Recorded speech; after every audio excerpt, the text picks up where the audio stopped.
Test, test, test, test.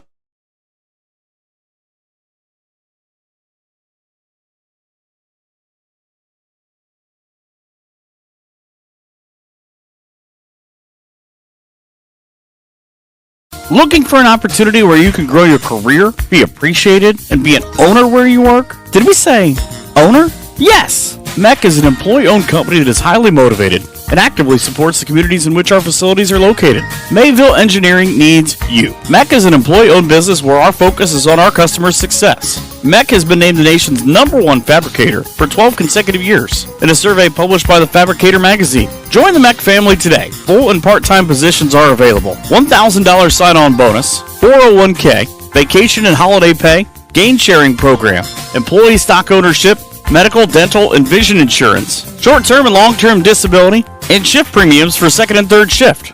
Visit our website, mecinc.com. Click on Careers or visit the 21 Seneca Street lobby at the Defiance location. Local farmers, do you need the best crop insurance in the area? If so, Hall Crop Insurance is here to help. Contact Agent Chad Hall at 419-576-6140 for all of your crop insurance needs. Underwriter Nikki Geisinger is also available to assist at 866-341-2767. The staff at Hall Crop Insurance takes pride in their ability to serve their customers. If you need to talk to an agent or have questions about your policy, please give Chad or Nikki a call. Hall Crop Insurance wishes the best to all Tinora teams this season. Are you tired of losing money on your 401k or other retirement accounts? Well, you're not alone. Do what many area residents have done and call Postoma Insurance and Investments. With safe money strategies offered to you by PI&I, you can still have the benefits of market earnings without the risk of taking market loss. Sound too good to be true? Give us a call, and with experienced agents at PI&I will work with you to understand how you can do just that. If you're more interested in the CD-style accounts but are fed up with low CD rates, PI&I agents can set you up with an account with rates currently as high as 5.5% fixed, with certain restrictions apply.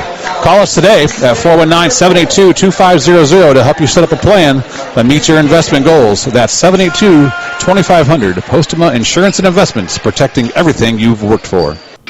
Looking for an auto body shop with highly skilled technicians and the most advanced equipment in the industry? Then Bant Stevens Body Shop is the right place for you. Bant Stevens will provide you with fine workmanship at a fair price. Our skilled professionals are committed to providing a quality and safe repair on every job like your life depends on it, because it truly does. Bant Stevens is an I-CAR Gold Class Collision Repair Shop, ASE Blue Seal of Excellence Business, and the area's #1 body shop voted on by Crescent News readers. Located in downtown Jewell, Ohio. Give us a call today at 419-497-3111 to schedule your free estimate today. Bant Stevens Body Shop says good luck to all Tinora Ram athletic teams, and go Rams. Are you looking to build that nest egg for retirement, or just looking to start a small investment portfolio for your family? Bidlack Insurance and Financial Services of Defiance has you covered. Tim Bidlack of Bidlack Insurance and Financial Services has over 10 years of investment experience and can assist in estate planning, IRAs, 401k investments, and other financial planning areas. Are you looking for home and auto insurance? Matthew French can assist in those areas. At Bidlack Insurance and Financial Services, they will work one-on-one with you to make sure that your home, auto, or business is protected. Bidlack Insurance and Financial Services, located at 912 East 2nd Street in Defiance. Give Tim a call today for a free quote at 419-438-0023, and be sure to visit them online at bidlackinsurancefinancials.com or even on their Facebook page. Bidlack Insurance and Financial Services wishes best of luck to all Tinora Rams athletes this season.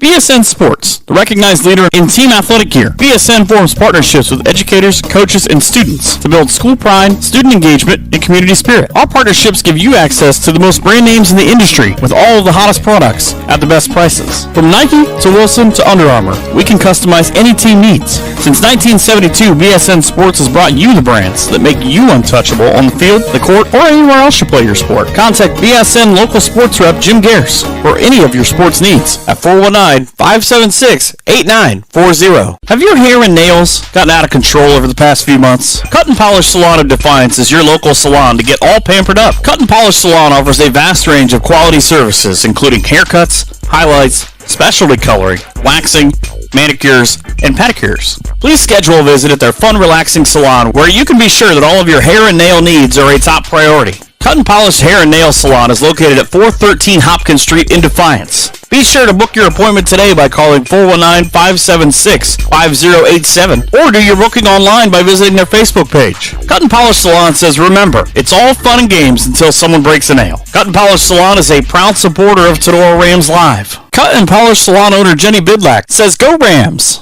Higbee Embroidery of Defiance offers custom screen printing and custom embroidery to local high schools and individuals from all areas. Connie Higbee and her staff have been serving and supporting Tinora High School as well as the Tri-County area since 1999. From throws to t-shirts to school jackets and much, much more, Higbee Embroidery is here to serve your custom needs. Higbee Embroidery also offers custom artwork if it is needed to complete your project. Higbee Embroidery is located at 1940 East 2nd Street, right here in Defiance, Ohio. Contact them at 419-428-3000 or visit them online at higbee.com or Higbee Embroidery on Facebook. If you are looking for a customizable item, Higbee Embroidery is your place. Higbee Embroidery, a proud sponsor of the Tinora Rams Live Player of the Game Award. Maumee Valley Title Agency of Defiance has been providing seamless and transparent real estate closings in Northwest Ohio for 27 years. From contract to closing, their experienced team of attorneys and title agents work with lenders, businesses, and individuals to meet their real estate needs. Call the office at 419-782-3334, Monday through Friday from 8 a.m. to 5 p.m., or visit them online at MaumeeTitle.com. Maumee Valley Title Agency of Defiance wishes all the Tinora Rams athletes the best this season. Northwest Ohio Sports is the place for sports rankings, news, scores, podcasts, and more for area athletics. Check them out at Northwest Ohio Sports on Twitter, Instagram, and Facebook. Okolona Tavern, located in downtown Okolona, is the home of the famous Okie Tavern Wings. Stop in after the game and get some delicious wings, burgers, fries, onion rings, and enjoy an ice cold beverage while talking about the game. Hours of operation are Tuesday to Sunday, opening at 4 p.m. Check out the Okolona Tavern on Facebook for a menu before you head out. Mexican food specials every Thursday and Sunday. The Okolona Tavern, a proud supporter of the Tinora Rams. Optimal Performance Fitness is not just your typical gym. Here at OPF, you don't pay for a membership just to hop on a treadmill. We are a fitness coaching center that strives to provide an experience like no other. We provide accountability and results. You either work one-on-one with a certified personal trainer or in a group setting with like-minded people. Here at OPF, we want to change your mindset of going to the gym into something that you enjoy and look forward to doing. Rather than going to the gym merely to work out, we train at OPF. We are your cheering section, your motivators, and soon-to-be family. Optimal Performance Fitness strives to help you achieve the best version of yourself. Contact us today to take that first step. It could be life-changing. Stop with all the excuses. Let's roll up our sleeves and get to work. Call Jake at 419-438-7265 and get started today at Optimal Performance Fitness. Signs Excavating of Defiance offers a variety of excavating and trucking services. Signs Excavating can assist with general excavating services, demolition, and emergency repair work. From driveways to ditch cleaning to site prep, Signs Excavating is here to assist. Signs Trucking Service can also assist in any of your equipment hauling needs. They're located at 2147 State Route 66. Signs Excavating, family owned and operated since 1999. For any excavating needs, give Josh a call at 419-769-2290. And for your trucking needs, ring up Brad, 419-481-3738. Be sure to visit them online at signsexcavating.com or Signs Excavating on Facebook. Signs Excavating wishes all the best to the Tinora Rams athletes. The Tinora Rams Athletic Boosters is a proud sponsor of Tinora Sports and Tinora Rams Live. The Athletic Boosters is a non-profit organization that supports Tinora athletes, coaches, and athletic facilities. The Boosters' support is shown in many ways, including volunteering time, raising money, and contributing funds to better enhance the team or the organization's performance. Yearly and lifetime memberships are available. Visit them on Facebook at Tinora Athletic Boosters. The Law Office of Weeder, Yoder, Hill, and Weber is a full-service law firm dedicated to providing quality legal services in Northwest Ohio. Since 1965, their attorneys have had a well-deserved reputation of excellence, serving clients with a focus on integrity, advocacy, and understanding. We are a general practice law firm that can handle all of your legal needs. We offer high-quality legal work and personal client service. Each of our attorneys are committed to providing you with top-notch legal support. Attorneys Jim Weiner, Danny Hill, Cam Staley, and Ian Weber are here to assist you. Call them at 419-782-3010 or visit them online at WeinerLawOffice.com. The Law Office of Weiner, Yoder, Hill, and Weber is a proud supporter of Tinora Rams Live. Is your business looking for someone to take the day-to-day worries of your bookkeeping off your mind? Weber Bookkeeping Solutions of Defiance is here to help. With over 5 years of small business bookkeeping experience and 7 years in banking, you can be confident that your books are in the right hands with Jenny Weber. Let Weber Bookkeeping Solutions handle the monthly tracking and reports so that you can focus on your business goals. Contact Jenny at 419-956-1273, and you can also visit her on Facebook or at weberbookkeeping.com. Who was the best pizza in the area? Anyone? Anyone? Drop Zone Pizzeria in Ayersville and Stryker has won that award 3 times in the last 4 years. From pilot bread to their famous pickle pizza, Harold and Liz and the crew are always looking for something special for their customers. Drop into Drop Zone Pizzeria's 2 locations in downtown Ayersville at 13995 Fruit Ridge Road and also at 301 South Defiance Street in downtown Stryker. Closed on Mondays, but open Tuesday through Thursday and Sunday from 4 to 8 p.m., Friday and Saturday from 4 p.m. to 9 p.m. Place your order by calling Ayersville at 419-395-2525 or Stryker at 419-990-2525. Don't forget to visit them on Facebook at the Drop Zone Pizzeria, where online ordering is available at toasttab.com. The Drop Zone Pizzeria, as always, says, "Let's go Rams." Hey, you!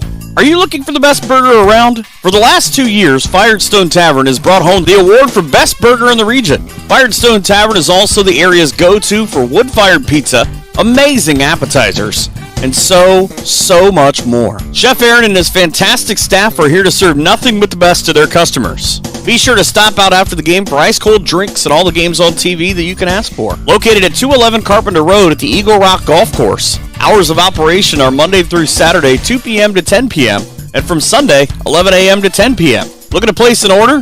Give them a call at 419-785-4015 or order online at firestonetavern.com. Firestone Tavern wishes the very best to the Tinora Rams. Clubhouse Pizza in Nay is your small-town alternative for happy food at a happy place. Featuring one of the area's best pizzas, Clubhouse Pizza in Nay will not disappoint. Wing Wednesdays, buffets on Thursday, happy hour on Friday. That's just a few of the things Clubhouse Pizza in Nay has for specials. Stop out after the game for amazing food, great drinks, and an awesome atmosphere. Hours of operation are Wednesday through Saturday, 11 a.m. to 2 p.m. and 4 p.m. to 9 p.m. Or order some takeout at 419-658-2720. Come by for a visit at 210 East Main Street in Nay, or check them out on Facebook at Clubhouse Pizza in Nay. Rachel and Jason Gilliam and the great staff at Clubhouse Pizza in Nay are proud supporters of the Rams. Fairchild Family Chiropractic is happy to announce that Dr. Kayla is now accepting new patients. Long-term wellness continues to be our goal for families of Northwest Ohio. We help you achieve this goal by working closely with you and personalizing your treatment plan based on your needs. Come see Dr. AJ and Dr. Kayla at 100 Stadium Drive in Defiance, or give them a call, 419-576-5070, to schedule your appointment or book online at fairchildfamilychiro.com. Dr. AJ and Dr. Kayla, proud members of the Tinora Athletic Boosters, say go Rams. Wooden Indian Pawn and Gun of Defiance has been serving Northwest Ohio for over 30 years. Need cash? Collateral pawn loans are available. Stop in and see Sharon and staff at 5727 State Route 66 North in Defiance, Ohio. Wooden Indian Pawn and Gun carries a full line of new and pre-owned items that include firearms, ammo, optics, game systems, knives, jewelry, and Amish poly furniture. Wooden Indian Pawn and Gun has in-house jewelry as well as a gunsmith on site. Hours of operation are Monday 10 to 7, Tuesday through Friday 10 to 5, and Saturday 9 to 3. Got questions? Give them a call, 419-784-9880, or visit them online at woodenindianpawn.com, or visit their Facebook page. Wooden Indian Pawn and Gun, your locally owned pawn specialists. Say go Rams. Brother Tacos works endlessly with the help of their kids to bring you the best authentic Mexican food to Defiance and the surrounding areas. Brother Taco is a family-owned and operated catering service and a pop-up food vendor. No matter where we are or how we're serving, we have one goal in mind: to make you and your guests feel like family. Please call or text today at 567-344-0055. Brother Tacos is here to share their food with you. Here at Patriot Outdoors Hunting, we are driven by one single goal: to show support to military service members through the therapy of the outdoors. Patriot Outdoors Hunting is a non-profit organization dedicated to helping America's service members after their time on the battlefield has ended. One of the ways we help these brave individuals is through the therapy of the outdoors. If you are a veteran or know a veteran who would enjoy an outdoor experience, please share their name and contact information with us. Patriot Outdoors also invites all veterans to register with us. Each month, we will pick winners of Patriot's outdoor gear as well as notify veterans of upcoming events. Registering with us will also enter you into our Hunts of a Lifetime each year. These trips include deer, turkey, and wild boar. To help fund a veteran on an excursion or to donate a product or service to allow more veterans to take part, please contact us at patriotoutdoorshunting@gmail.com or call Jeremy at 419-579-0427. Patriot Outdoors Hunting, connecting veterans with the outdoors, home of the free because of the brave.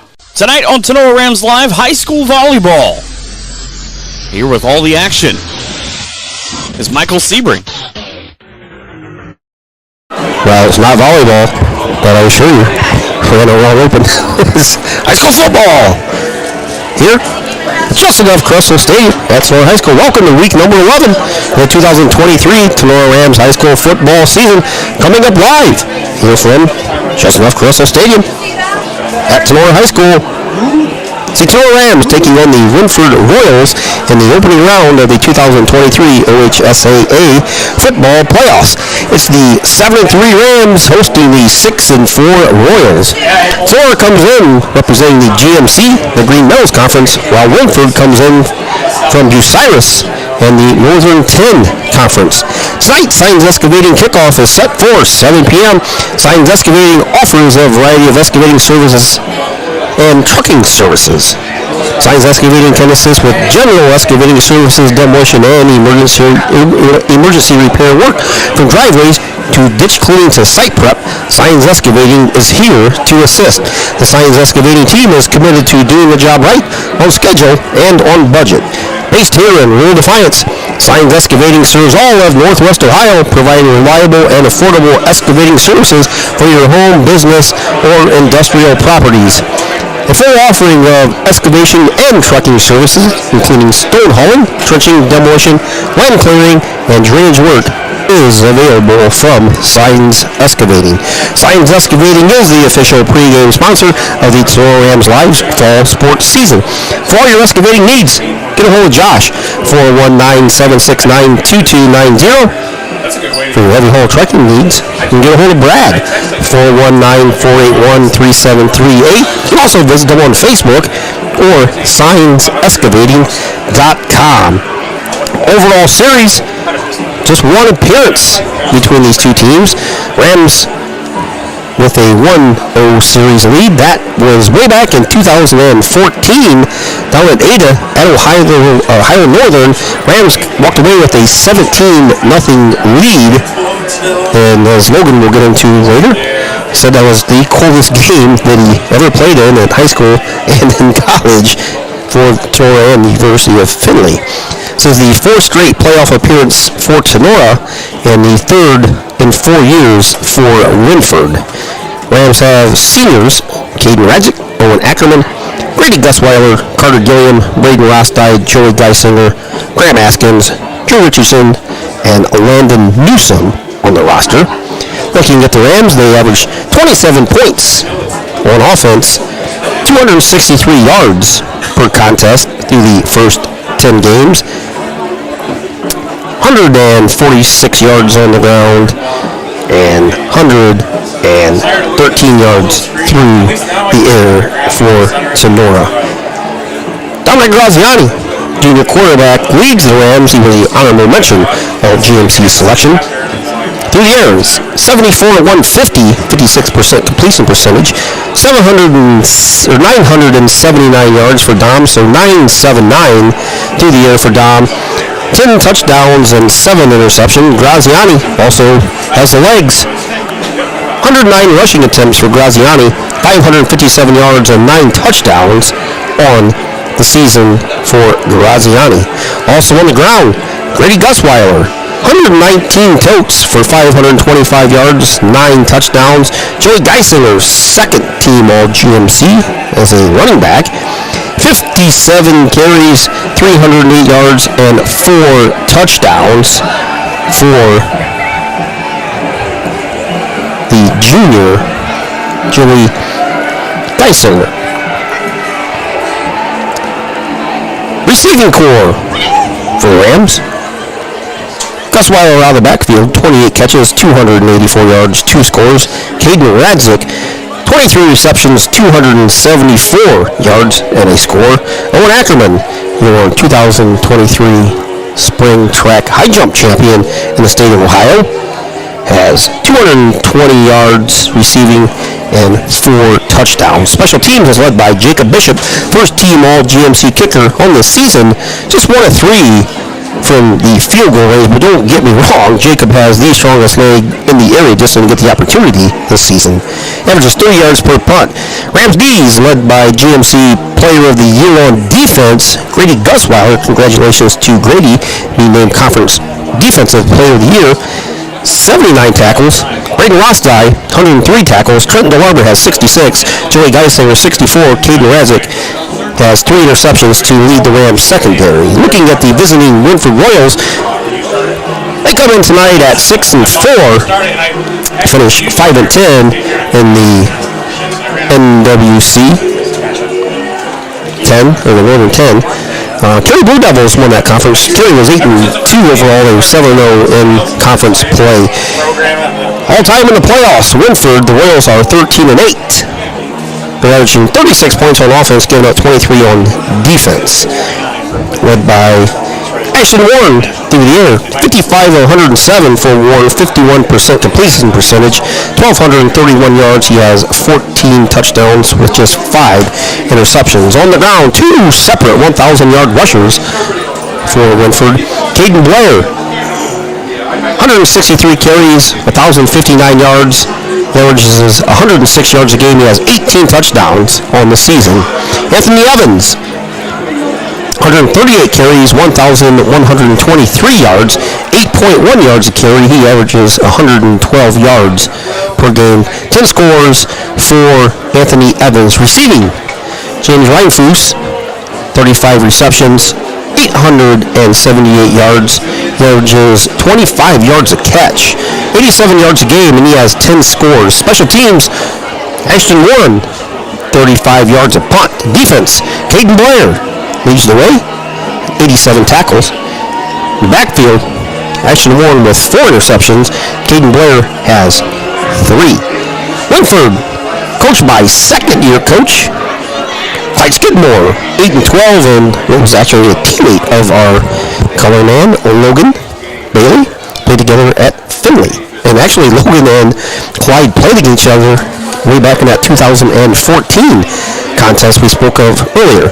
Assisted by Dustin Pfeiffer, Cody Taylor, Scott Weinendorfer, Andy Elvin, Clint Cooper, Zach Caitlin, Cody Cooper, Tony Stover. Superintendent, Forrest Trissler.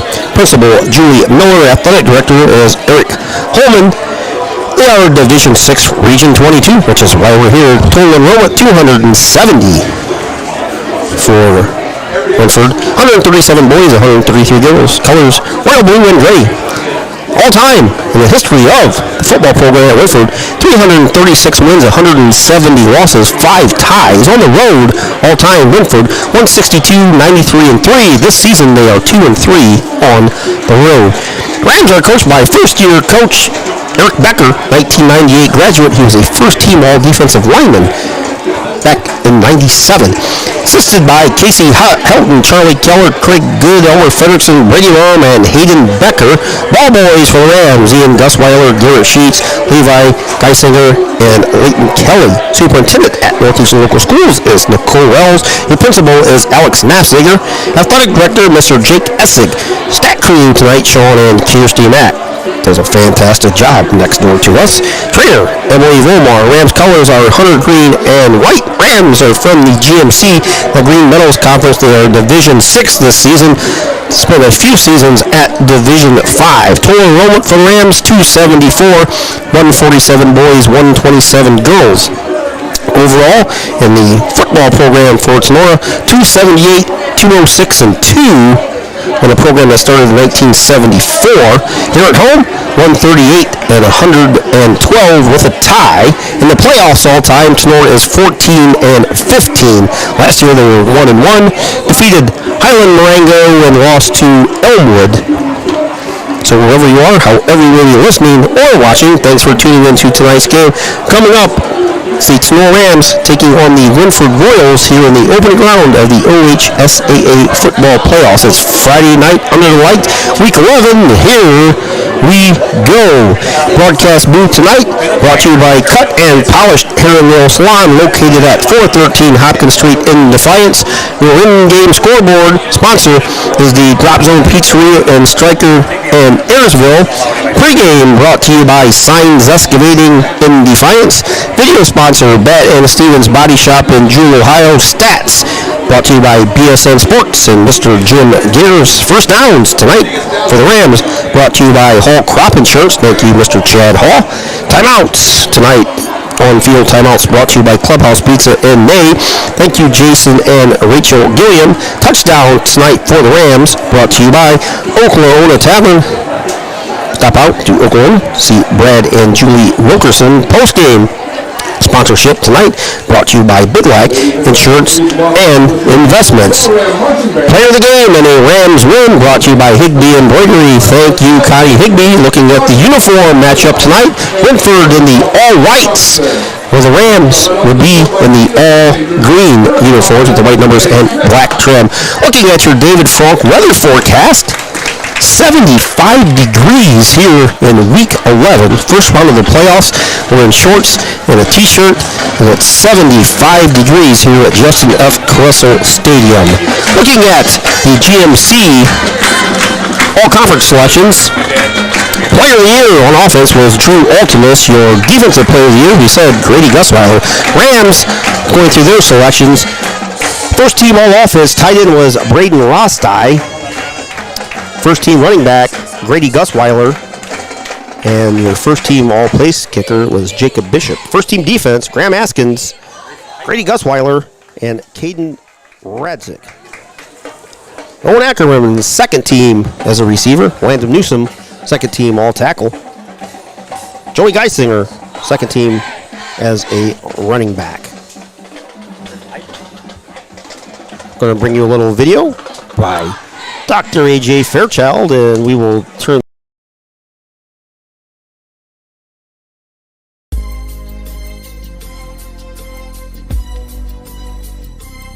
Two receivers far side, fake handoff, Miller back to pass over the middle, wide open. It's Colton Chambers, and he is gone. First play of the game. Took 10 seconds. All right, Coach Becker, the first three games were probably the tough area, which was implemented. Everything seemed to turn around in week 5 versus Antwerp. Even though you came up short on the scoreboard, you basically outplayed Antwerp on the field for 48 minutes. Yeah, first 3 weeks, probably besides being the roughest schedule in Northwest Ohio, personally, it was an absolute mind wrecker. Nobody was ready for football week 3. Yes. Then get into Antwerp, drive the ball up and down the field against Antwerp, and just unable to get it in. And coming out of that game, you're probably just as mad about the loss is being frustrated. Going to keep it, takes it over the left side, and he's going to take it in. He's not even going to be touched. Ultimus from 46 yards out gives the Antwerp Archers a 26 to 14 into wisdom. That's a big thing we preach with the kids. Never take a playoff, never give up. Fight to the very last whistle. We fight. 35 seconds to go here. Fishball in the shotgun. Straight back drop, looks to the sideline. Throws it out there! Dominic Graziani picks it off! That will end it here.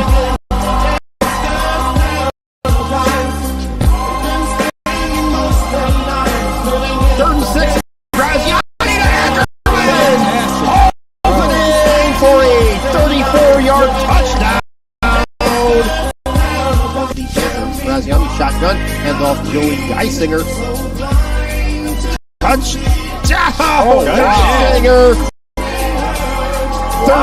7-yard touchdown run. Joey Geisinger busts it through.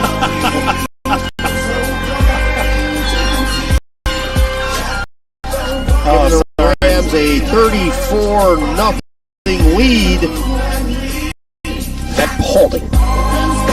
Baker straight back drop, looks, under pressure, fires it out there, caught across the middle, fumbles it, picked up by Jacob Bishop. What a scoop and get in here. One guy is away. What a scoop and score by Jacob Bishop, guys. Wow. Just underway here, no score. 10-42. Third down and 10. Under pressure. Flag in the backfield. Graziani handoff to Gusweiler. Off the left side. 25-20. 15-10. He's still going. 5-4. 3-2-1. Touchdown Rams. Brady Gusweiler just kept chugging and chugging and chugging and chugging. With the reads over the cover of 3D top.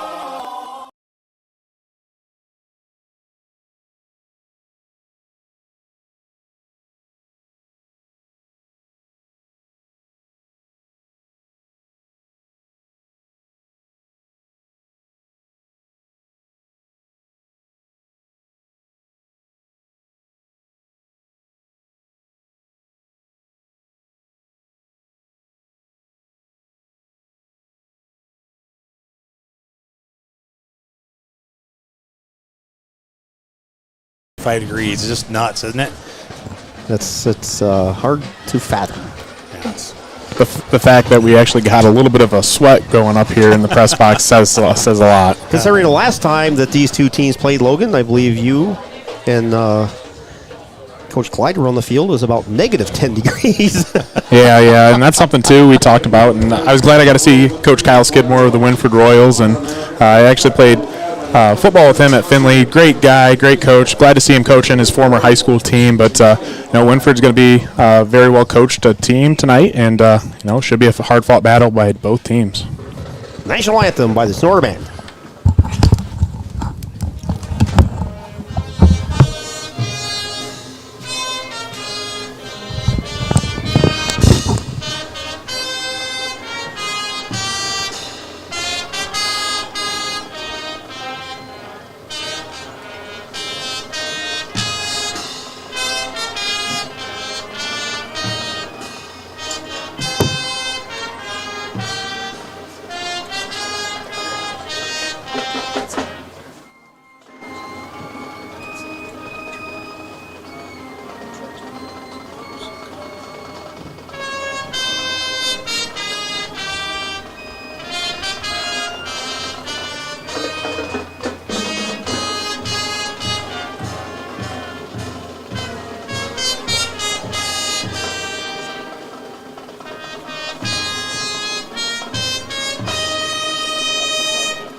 Fantastic job by the Tinora Rams marching band.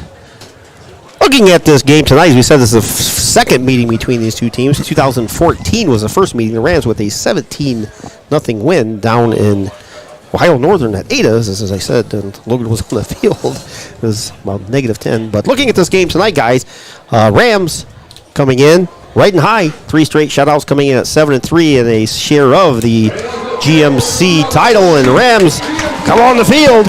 But preview for tonight's game, guys. Yeah, I don't know. It's the Rams do have some injuries coming into tonight. We're unaware of until game time today. Caden Radzik, one of the seniors for the Rams, is out tonight. Shoulder injury, and Carter Gilliam, another senior, is out. Probably, they're saying maybe for the season. So that'll hurt us a little bit in the defensive backfield, but we got depth. We'll see what happens. And tonight, like I said too, both teams are going to come in. They're both very physical. Wynford comes from a physical conference, the same conference that carry the state champions. Tenora's played some of those teams before, so there's definitely some quality teams. And tonight, you look at Wynford, they've got some studs on their team. Their quarterback is one of the better ones in the conference. They've got a stud wide receiver, I'm trying to think, James Rindfuss, actually leading the conference in receiving yards. So the Rams are going to have their hands full. A couple running backs that can run for 1,000-yard rushers too. So it'll be interesting to see here tonight, and a little bit different pace for Tinora. The last 3 weeks they've seen 3 consecutive shutouts. I don't think that we're going to see that here tonight. Yeah, the thing that the Rams just have to remember to not freak out. Just they're going to get their plays. Just relax and go about that, and don't panic if they get a playoff, because they haven't had that in the last few games. So just don't panic. Yeah, it's going to be a big thing tonight is not panicking, like you said there. That's going to be very important. They've got 3 straight games now with shutouts, so they're going to score tonight. It's a very good possibility. This is a good team. But the biggest thing is when something does happen like that, keep your feet underneath you and bounce right back. Yes, I believe Wynford won the toss and deferred. So the Rams will get the ball to start the contest here. This is unusual. The Rams haven't had the ball to start the contest for a while. No, they haven't. Usually they're kicking. And Bishop from Tinora, first team all GMC selection, is especially the second half of the season, most of his kickoffs, half of them probably go into the end zone and are unreturnable. So Rams will be going against the wind to start the game too. That's different. A little minimal win here. I'd probably say 8 to 10, maybe 10 tops. And we've talked, obviously about Tinora Rams' offense and their defense all year long. But tonight, I think special teams is going to play a huge role. You start getting to playoffs, you play quality teams. You're going to need all 3 aspects of the game in order to come out of here with a win. Yep. Rams special teams, punt, kickoff, especially the punt return team is probably one of the better in the area. Getting heat on the kicker, if nothing else. The way Wynford's lined up here, it looks like they're going to try something funny, but obviously that's something they've done. I'm sure Rams hopefully are aware of this. Ball is teed up at the 40 by Wynford.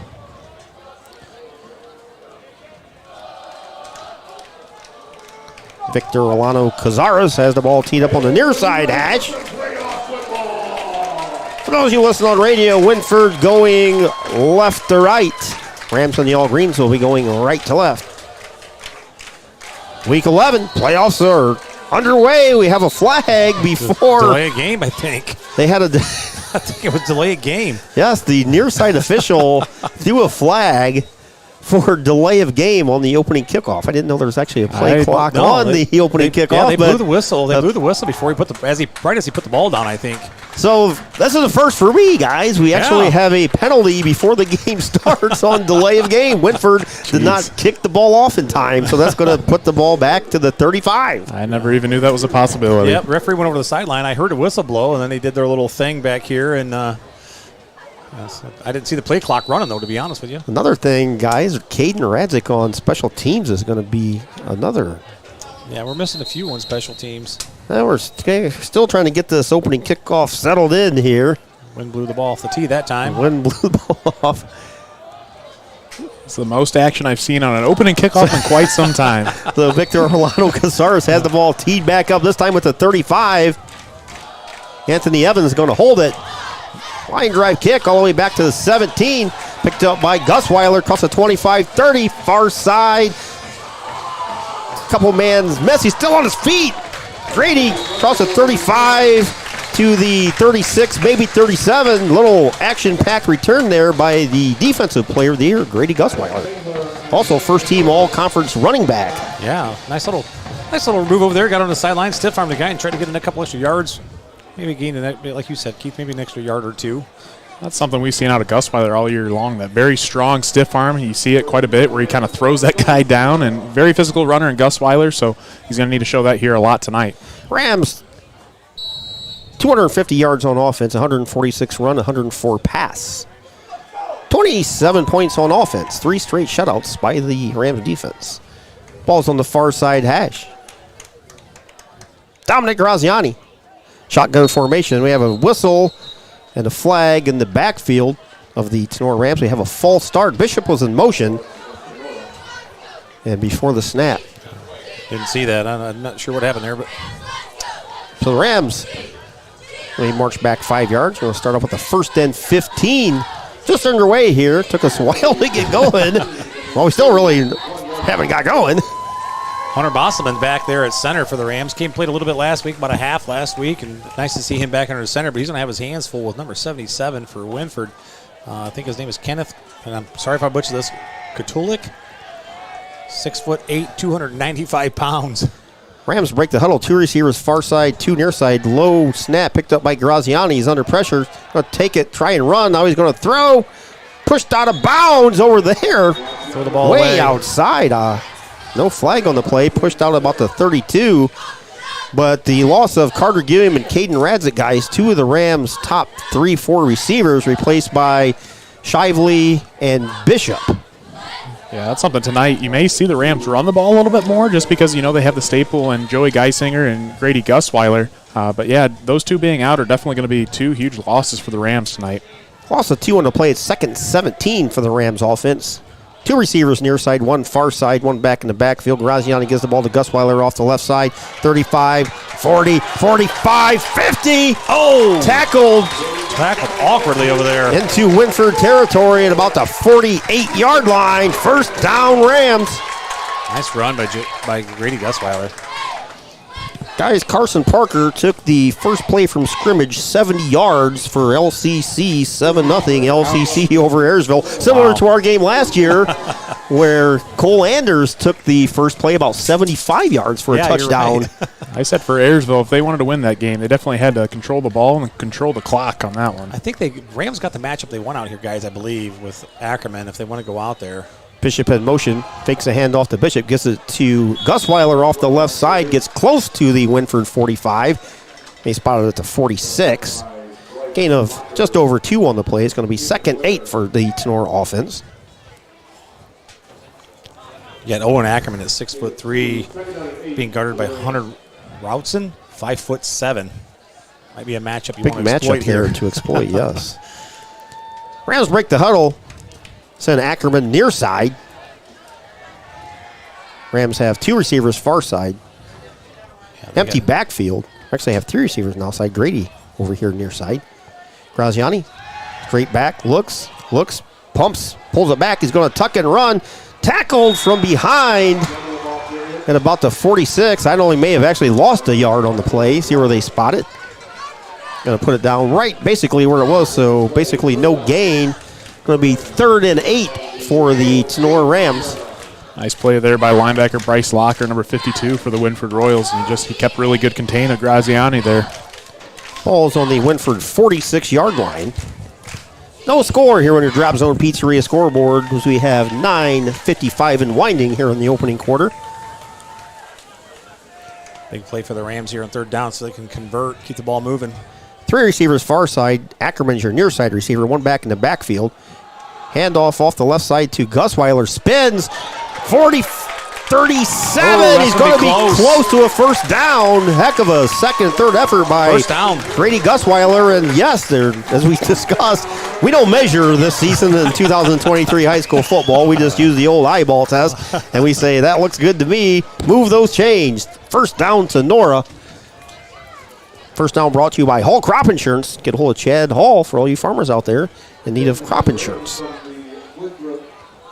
Near side hash for the Rams. 1st and 10 from the Wynford 37. 2 backs in the backfield. Joey Geisinger with the handoff off the left side. 30, 25, 10, 5, 4, 3, 2, 1. Touchdown, Joey Geisinger. 37 yards out. Gives the Rams a 6-0 lead with 9:06 to go in the first quarter. We look around there for laundry, guys. We have a tendency to have touchdowns called back once in a while. There's nothing on the field. Guys, I just talked about it earlier. The Rams may rely heavily on that run game, and what do? We give the ball to Gusweiler, we give the ball to Geisinger, and we've seen that burst of speed all year long from Geisinger, and another nice run there by the Rams. Jacob Bishop on for the extra point for Tinora. First team all kicker. Up, high enough, deep enough, and it's good. 9:06 to go here in the opening quarter at Justin F. Trussell Stadium at Tinora High School. Tinora with a 7-0 lead. We'll be back right after this here on Tinora Rams Live.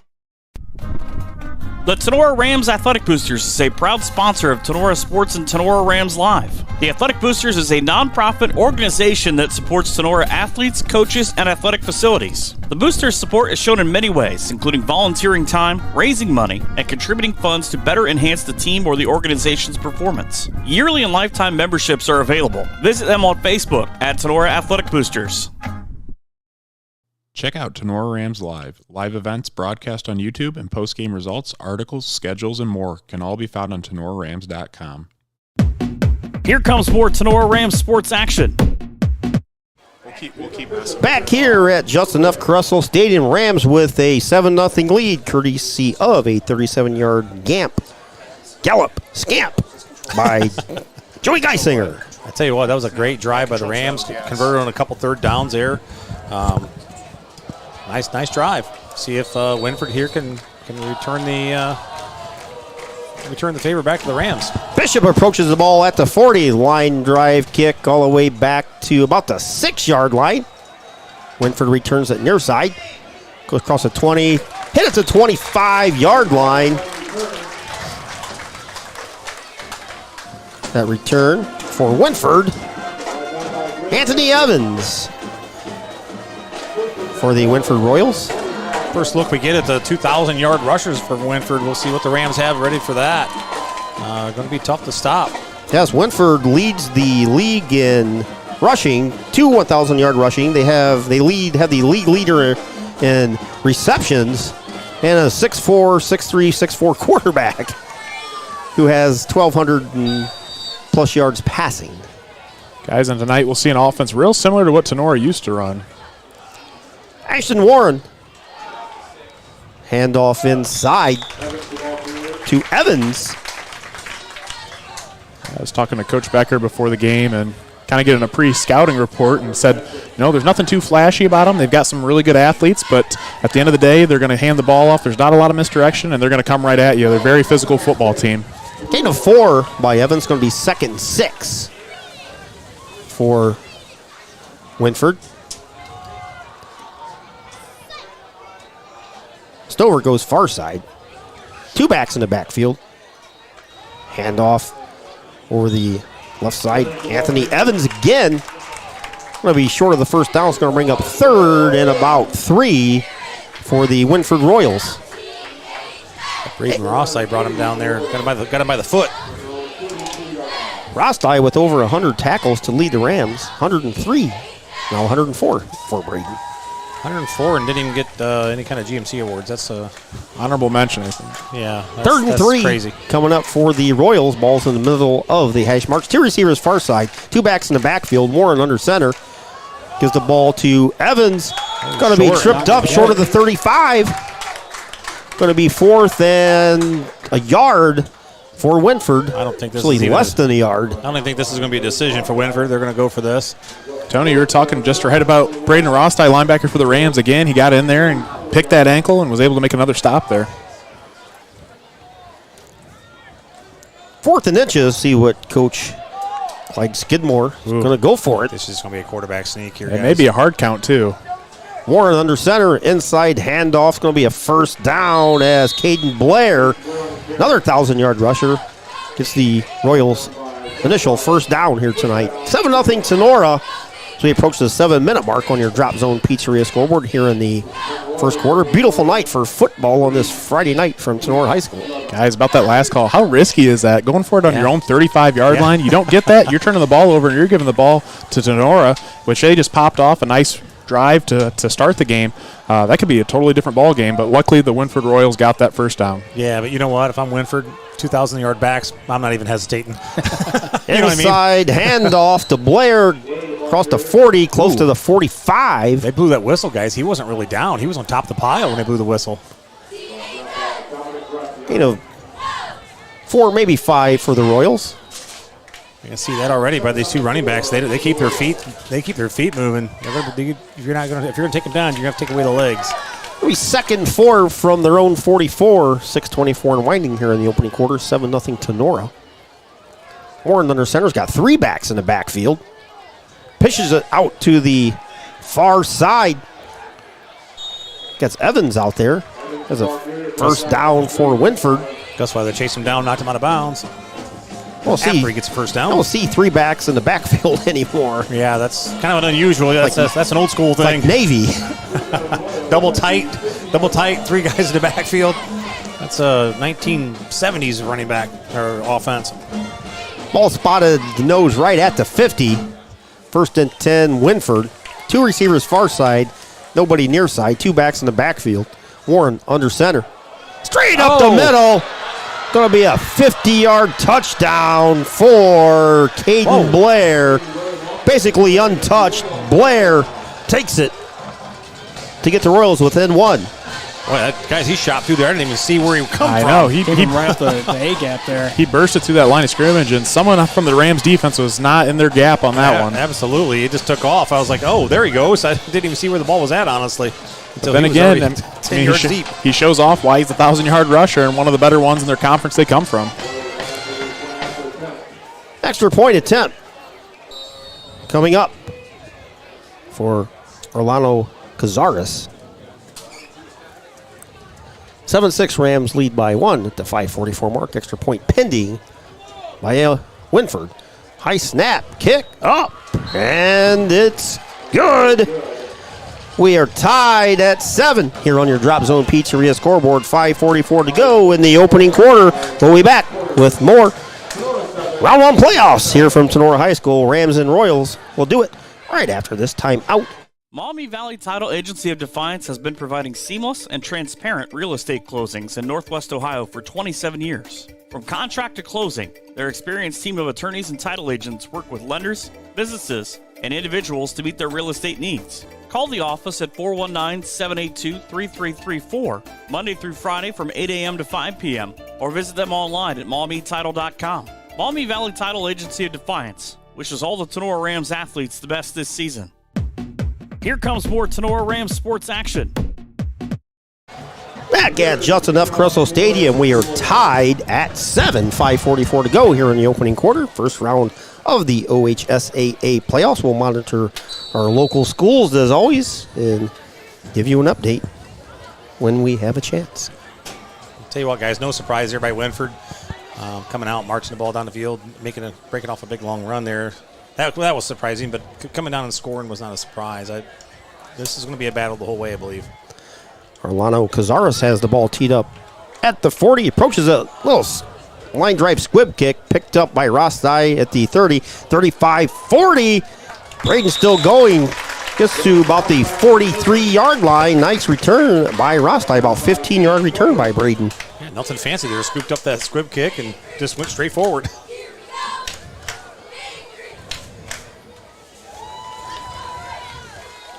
Seven or 14-0 Ayersville and LCC. LCC out to just a rocket start over there. Here we are tied at 7. Let's see if the Rams could put together another drive and move it on down the field. Rams send everybody. Well, we got 5 receivers, 3 far side, 2 near side, empty backfield, and in motion. Grady Gusweiler takes the handoff, makes a juke move. The 40 have a flag. We'll get a block in the back, I believe, guys. Across the 45, still on his feet, across the 50, enough for a first down at the 48 of Wynford territory, but we'll see what the flag is. More than likely, it's going to be brought back. As Grady was sent in motion, it looked like one of the receivers on the outside edge. They were trying to come down and crack on one of the Wynford Royals players, and it looks like they just had a piece of their getting him in the back. We'll see what they call here, though.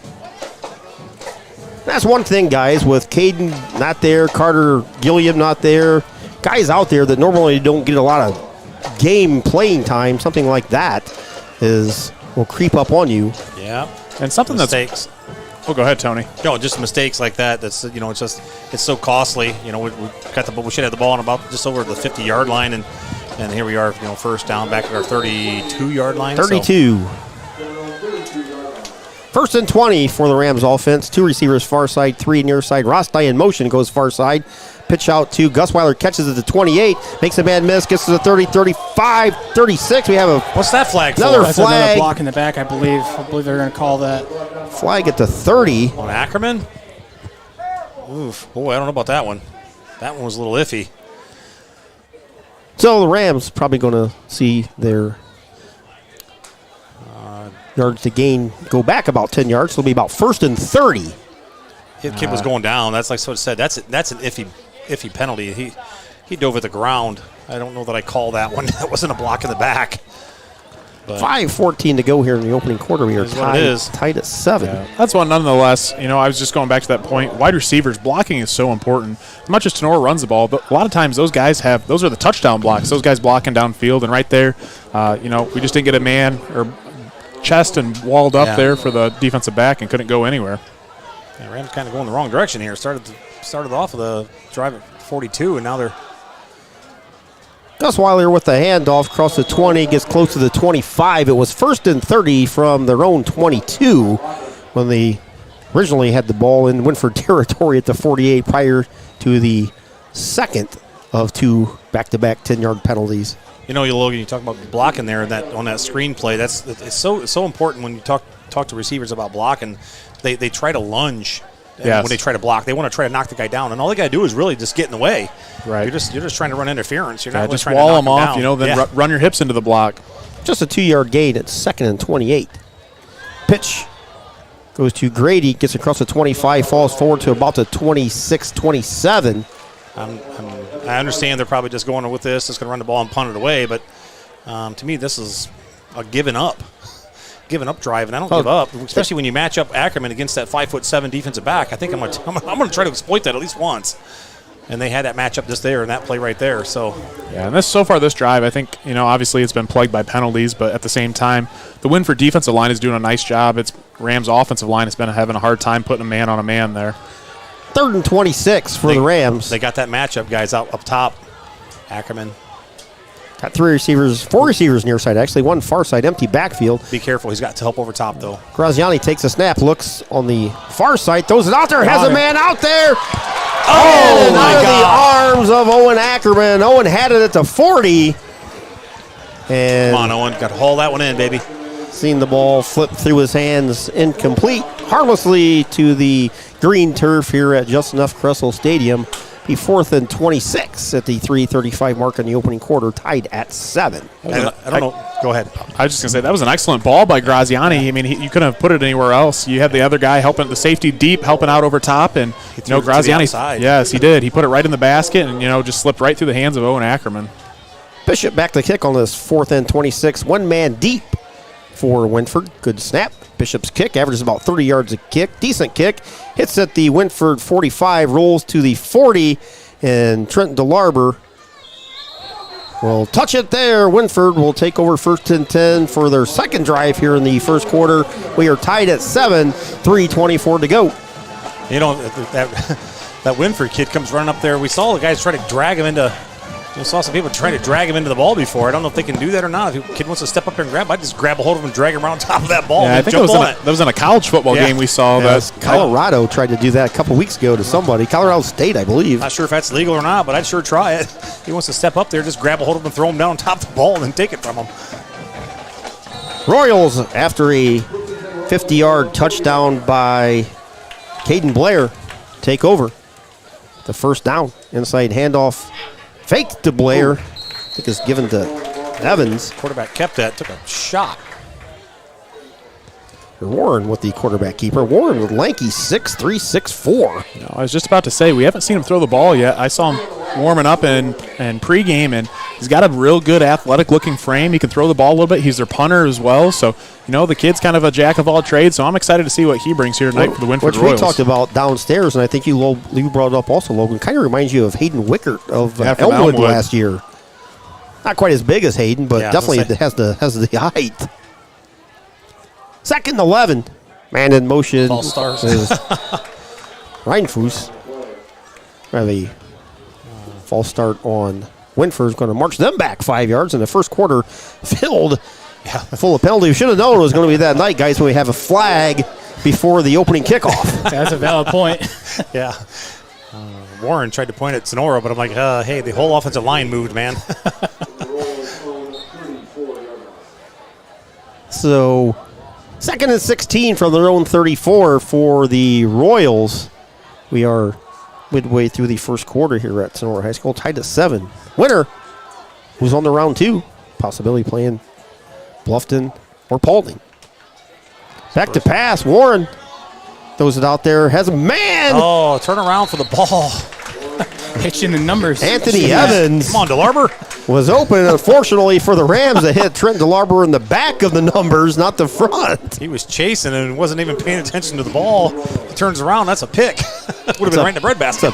Goes down as a pass deflection, but I guess that's the best kind of pass deflection that you don't know you've actually deflected until it hits you right in the back. That's one of those scary ones too, because he's running, he's chasing, and I couldn't tell who the receiver was, but he stopped to try to catch the ball, and if he runs into him too early, now you're getting that pass interference. Yeah, that was kind of a bang-bang play there. Kind of close. Ralston, near side receiver on this 3rd down and 16 from the 34. Warren hands it off to Blair as a counter.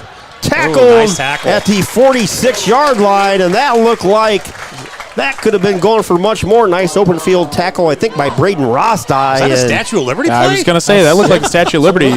Quarterback really sold it and got everyone going to the right side of the field, and then he just kind of tucked it away. And I thought it was a play action at first, and he faked me out. But, the running back came running around the left side of the field for a huge gain. I kind of lost the ball there for a second as well. Wynford is going for it on 4th and 4 from their own 46. Warren's under center. He's going to jump. Possibly try to draw the Rams offside. Now he's going to punt. He is their punter. Averages 34.5 yards a punt. So Warren back into punt formation. Now he fumbles it. He picks it up. Make the tackle. Going to try and get the first down, and he cannot. The snap went back. It was a good snap. Warren is their punter. Just dropped it. And he just dropped it. The time he recovered it, he tried to scamper to the left side, and alert. Special teams by the Rams stopped him about 3 yards short of the first down. Rams will take over 1st and 10 on the Wynford side of the 50 at the 46. Let's see if we can take advantage of this good field position, starting off on their side of the 50. Let's keep it going forward this time and not backwards. Graziani again open backfield. Now Gusweiler slides in there to his right. A little confusion there. 3 receivers near side, 1 far side. Graziani in the shotgun, takes a snap, straight back drop. Graziani looks, has all day.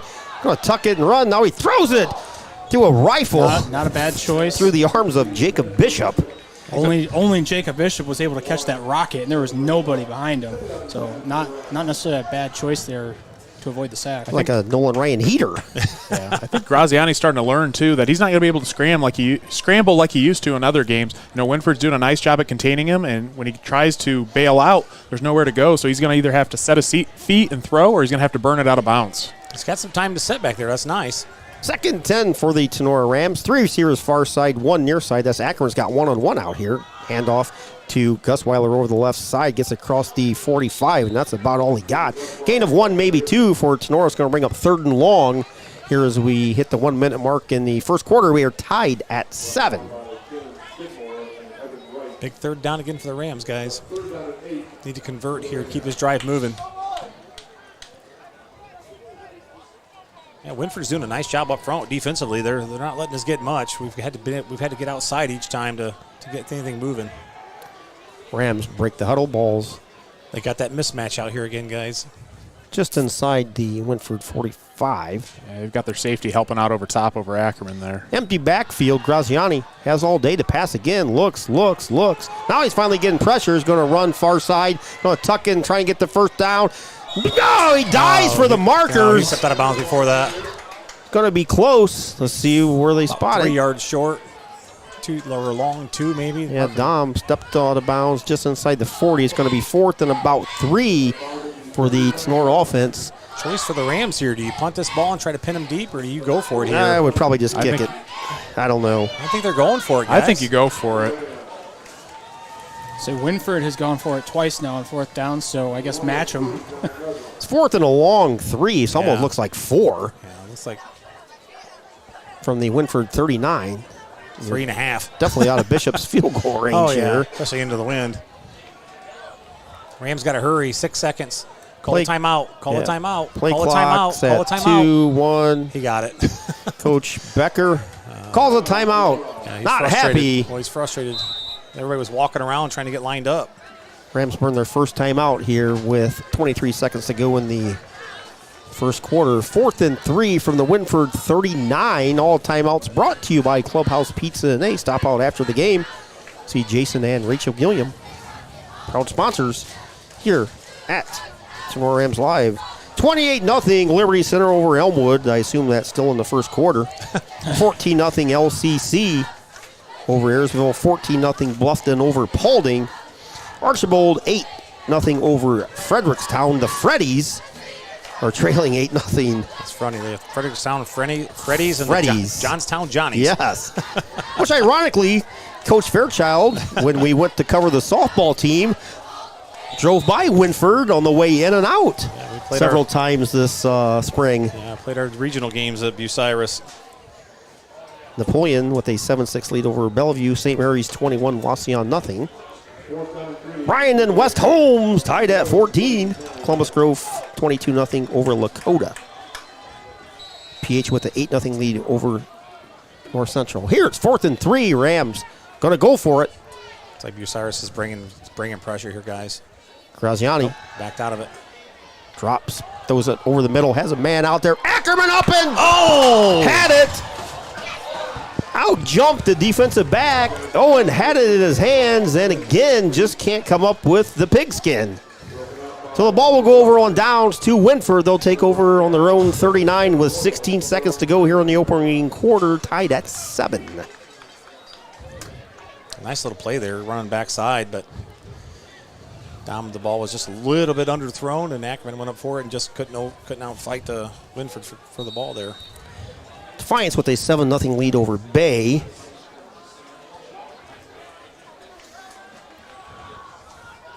Here, we are tied at 7. Should be the final play of the quarter. Hand off for the left side to Anthony Evans. Still churning, still chugging. Gain of 3, probably 4. It's going to be 2nd and 6 when we come back for our second quarter. But after 1, here on your Drop Zone Pizzeria scoreboard, it is the Tinora Rams 7 and the Wynford Royals 7. We'll be back right after this here on Tinora Rams Live. Who was the best pizza in the area? Anyone? Anyone? Drop Zone Pizzeria in Ayersville and Stryker has won that award 3 times in the last 4 years. From pilot bread to their famous pickle pizza, Harold and Liz and the crew are always looking for something special for their customers. Drop into Drop Zone Pizzeria's 2 locations in downtown Ayersville at 13995 Fruit Ridge Road and also at 301 South Defiance Street in downtown Stryker. Closed on Mondays, but open Tuesday through Thursday and Sunday from 4 to 8 p.m., Friday and Saturday from 4 p.m. to 9 p.m. Place your order by calling Ayersville at 419-395-2525 or Stryker at 419-990-2525. Don't forget to visit them on Facebook at the Drop Zone Pizzeria, where online ordering is available at toasttab.com. The Drop Zone Pizzeria, as always, says, let's go Rams. Welcome back to the Cut and Polish Hair Nail Salon broadcast booth. We are tied at 7. Wynford will now go right to left. We start the second quarter into just a slight breeze. 2nd and 6 from their own 43 near side hash. Handoff to Evans. Hit at the line. Gained maybe 1 on the play. He got stuck. Someone laid a good shoulder right into Evans' gut on that one. Yeah, bent him over. Yeah, I don't know who that was from the Rams, but they put the shoulder pad right into his gut and literally popped him right up in the air. Yeah, couldn't tell who it was. Might have been Rosti. He playing on that side.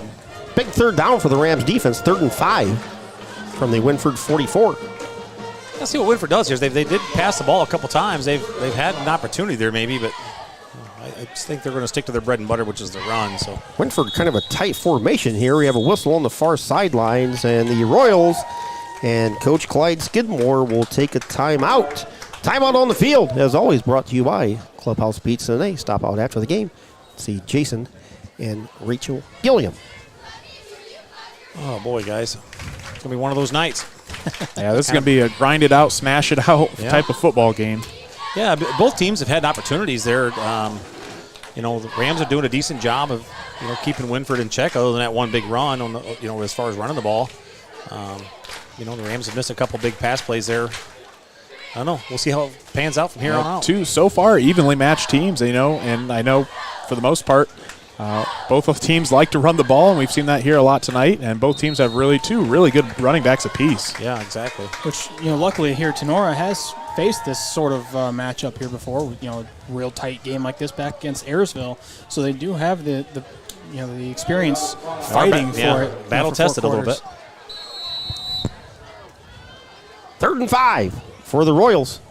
Warren under center. Straight back drop for Warren. Looks. Going to tuck it and run. Guy escaped. He's going to have a first down across the 50 out of bounds inside the Tinora Rams territory. Steps out at about the 47-yard line. The outside there.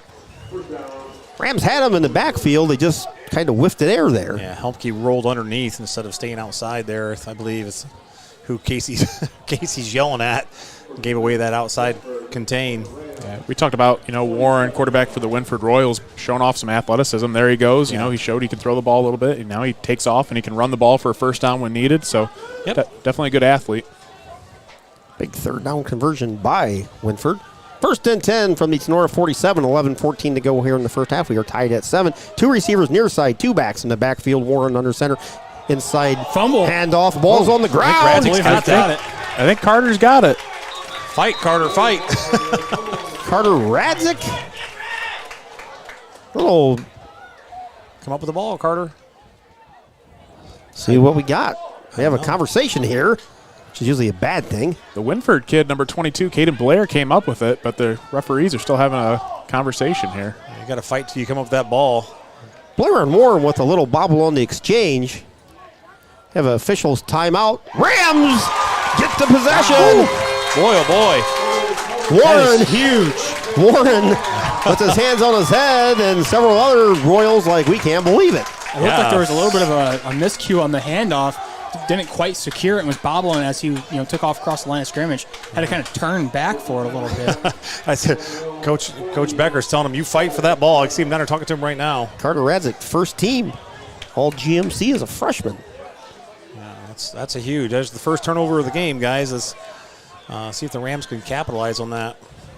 1st and 10 Rams at their own 47-yard line. Tied at 7 for those of you listening on radio. Rams going left to right in the all greens. Wynford in the all whites with the royal blue numbers.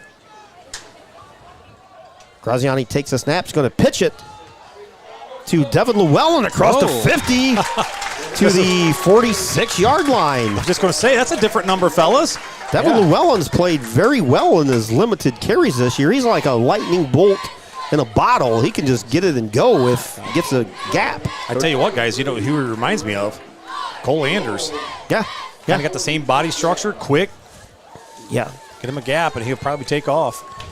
Nice little run, though. Gain of, 7? Giving 7. Yeah, 7. 2nd 3 from the Wynford 46. 10:33 and winding here in quarter number 2. Graziani. Inside handoff to Grady Gusweiler across the 45 to the 40. That's enough for a Rams first down. He needed 3, got about 5-6 on the play. Rams going back to Ram football here for a couple plays. Well, Joey with that 37-yard touchdown burst, I don't think has got a carry since, has he? Rested him up. Rested him up for the next one. Ackerman goes far side for the Rams for the receiver. One back in the backfield to the right of Graziani. This is Llewellyn. Graziani's going to take it across the 40. Gets to the 35. He's close to the 30. Oh, Going to be just short of a first down. I think he got 9 on the play. got to go to the clamp there. Yeah. I think he hit the ground, but for the Rams, Aiden Helmke came up with the ball. Yes. 2nd 1, just under 10 to go here. Tied at 7. Ball is at the Wynford 32. Ackerman goes far side. He's the only receiver in the route. Hand off to Llewellyn. Llewellyn across the 30. He's going to have a first down. Gets down to the 27-yard line. And guys, going to be honest, running. Devin Llewellyn. It's looking good Some out shocking carries here early, and he is looking like a horse. Yeah, that was good. He kept those legs churning, baby. He did. It looked like he was in summer workouts there pulling a sled right there. Someone had him wrapped around the waist, and he just kept on staying low and driving, and, man, way to get an extra 1 to 2 yards there. 1st and 10 Tinora from the Royals 28 as we approach the 9-minute mark here in the first half. Tied at 7. Rams offensive line doing a nice job right now, creating some holes and moving the ball. Ackerman goes far side. Bishop's your near side receiver. We got 2 backs. Play clock's running down, in guys. the backfield. Play clock's at 3. Graziani fakes it. Going to go deep. Has Ackerman out there. Throws. Knocked away. Nice defensive play by Reinfuss out there of the Royals. Got to get that one out there and let him run to it. He kind of threw that one again. Just about another yard on that. There's a flag on in the backfield. Yeah, that's probably a defensive hold, I would guess. About in that range. Or illegal downfield, maybe. That's what I'm worried about, the way they're looking at the offensive line. On a pass play, you shouldn't have an offensive lineman down that far, I would hope not. Yeah, that's about 7-8 yards probably downfield. illegal contact. Nope. They're going to pick up the flag, so it's going to be an incomplete pass. It's going to be 2nd and 10, 8:54 to go here in the first half. I think they were looking at somebody downfield, the guys, because when they turned around, they started talking. They kind of looked around to the offensive line at the Rams and picked the flag up. So 21-0 LCC over Ayersville. Here, tied at 7. Rams have the ball. 2nd 10 from the Wynford 28. Ball's on the near side hash. Ackerman far side receiver. Graziani pitches it to Wellen. Tripped up by Ashton Warren. Rostad just didn't quite get the block on him. Missed him. Make the shoestring tackle there on the Wellen. Yep. Not often, guys, you see like a defensive back that's the size of Warren. 6'3", 6'4". Yeah, as a quarterback, though. Quarterbacks typically play safety or something like that. Right, so yes, they generally do. Just not 6'3". 6'3". 3rd and 9 for the Rams from their 27. Maybe just a little bit out of Bishop's range. He got a little breeze to his back there. We'll see what the Rams do on this 3rd down. Pitch goes to Geisinger. We're going to lose yards. Now we're out of range. He is definitely going to be out of range as Geisinger brought down for about a 5-yard loss. All the way back to the 35. Guys, we went to that well about 4 times there already, and they're going to pick up on that, maintain the outside. You're going to have to do something different. Yeah, from the start, Caden Blair, linebacker, number 22 for the Wynford Royals, he read that perfectly and just shot right through there on the outside edge and just nowhere for Geisinger to go, and there's a couple other Wynford Royals right there in the area. 4th and 15. I think the Rams are going to punt this ball away. This is where you just want to kind of just kick it in the air and hope you get a bounce or it keeps the ball inside the 10. Otherwise, your plus minus is about 13 yards. Bishop. Line drive kick. Hits at the 4 and goes into the end zone. So your net's just 13 yards. You'd be probably better off just going for it. Yeah, exactly. On that. You got to angle that ball at the sideline. And even if it goes out at the 10, you gain something. But kicking that ball where he kicked it, you just got to aim that ball for the corner and make sure it gets out of bounds. I mean, I tell you what, it was only about 2 yards inbounds, so it does look like that's what he was trying to accomplish. Just didn't quite get the bounce out. It bounced kind of down the field. I think that's one of those you just want to kick it high and just hope that somebody can get down there. I think that's what Coach Becker down there is kind of yelling at him for. Get some hang time on it. Yeah. Coming from a guy who used to kick in his backyard about 700 times a day, myself. Yeah, exactly. 1st and 10 Royals from their own 20, 7:23 to go. Handoff up the middle, across the 20 to the 25. Goes Blair. Caden Blair averages 6.5 yards a carry. 2 backs for Wynford, over 1,000 yards. Yeah, just kind of a big drive for the Rams here and for Wynford. If Wynford could march this ball down, kill a bunch of the clock, put it in the end zone, go into halftime with a lead, and then come back out, they get the ball to start the second half. So yes, they do.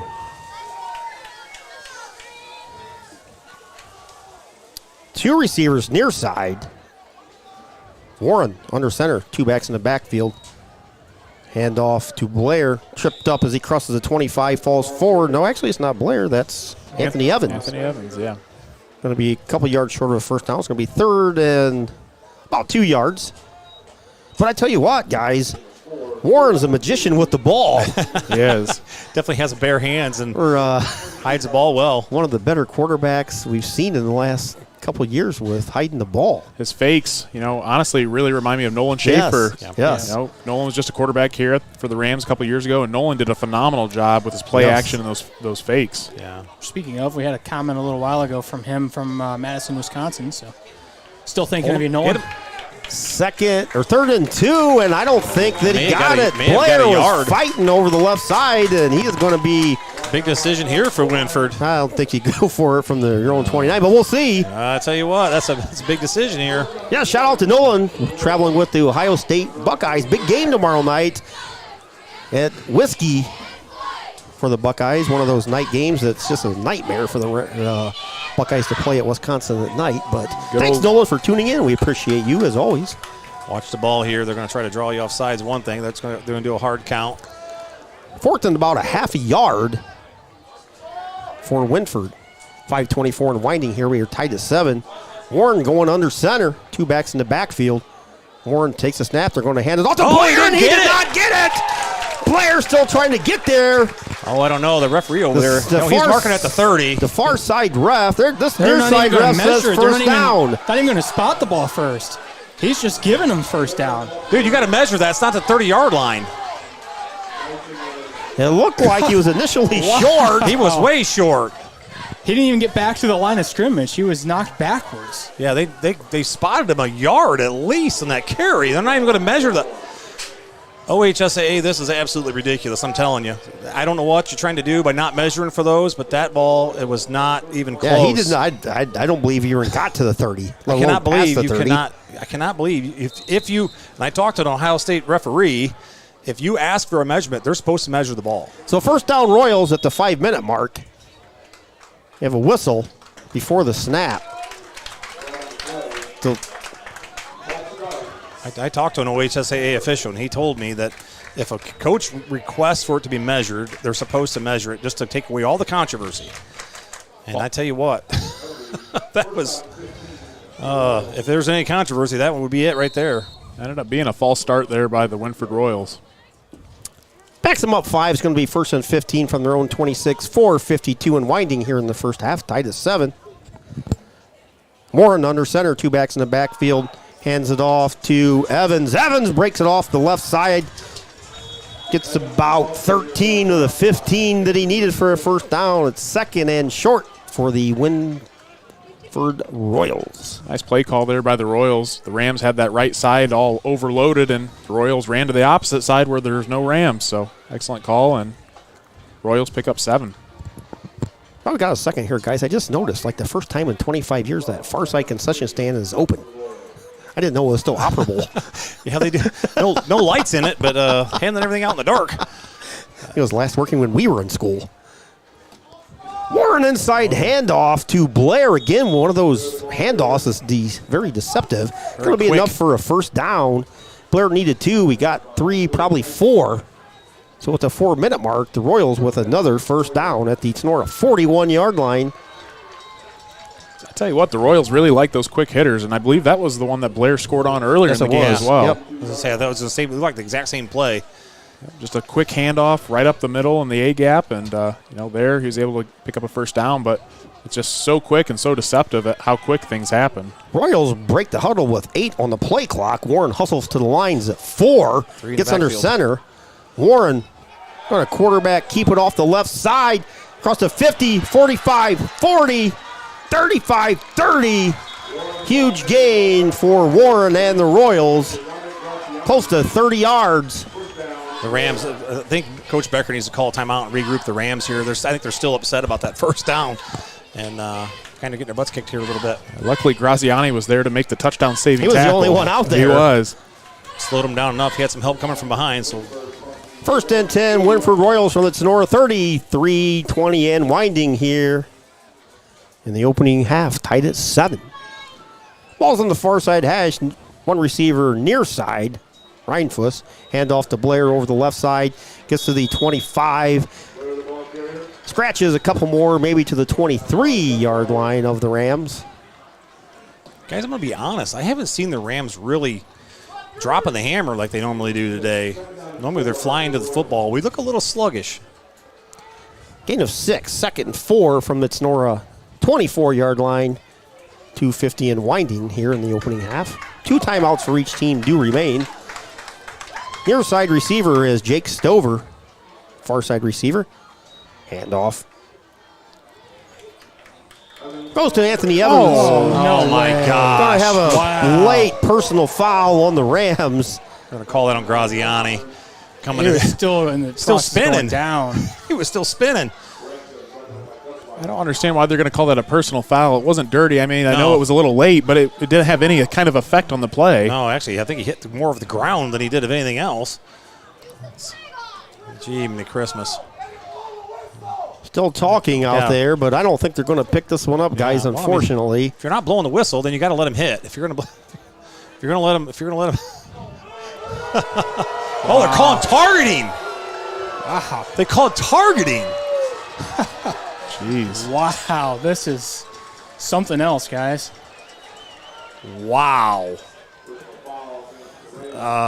Yeah, we'll send that one into the state for you, boys. Yeah. we got a good view of that. Reel for you on this one. We got a good view of that one. So, personal foul on the Rams marches the ball even closer for the Wynford Royals. That'll be 1st and 10 from the Tinora 11-yard line.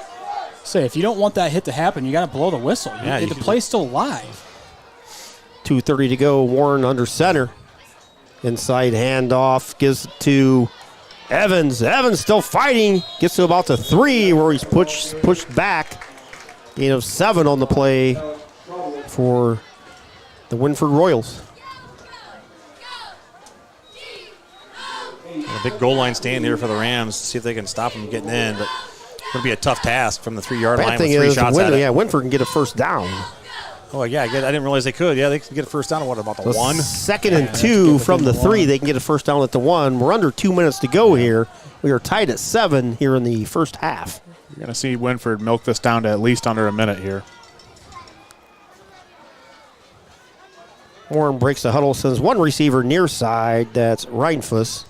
Handoff up the middle. Didn't get it there. Did not get in. Should have enough for a first down the way it I looks. would say that works out perfect for Wynford because they're just going to keep running that clock down. Now they sit at the, 1 or 2 yard line, and they have a brand new set of downs as well. He must have fell down on top of somebody or in the pile or something because that referee is spotting him like at the half-yard line.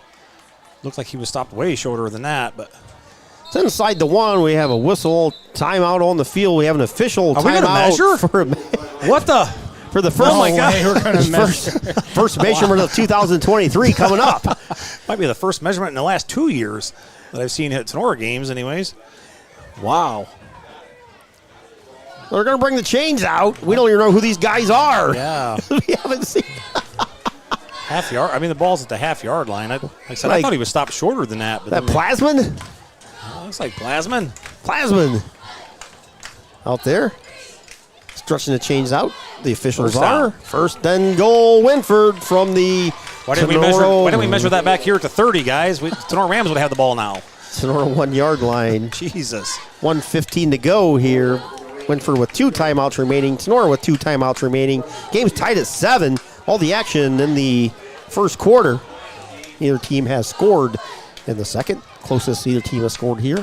With Wynford, first and goal from the Tinora 1 yard line.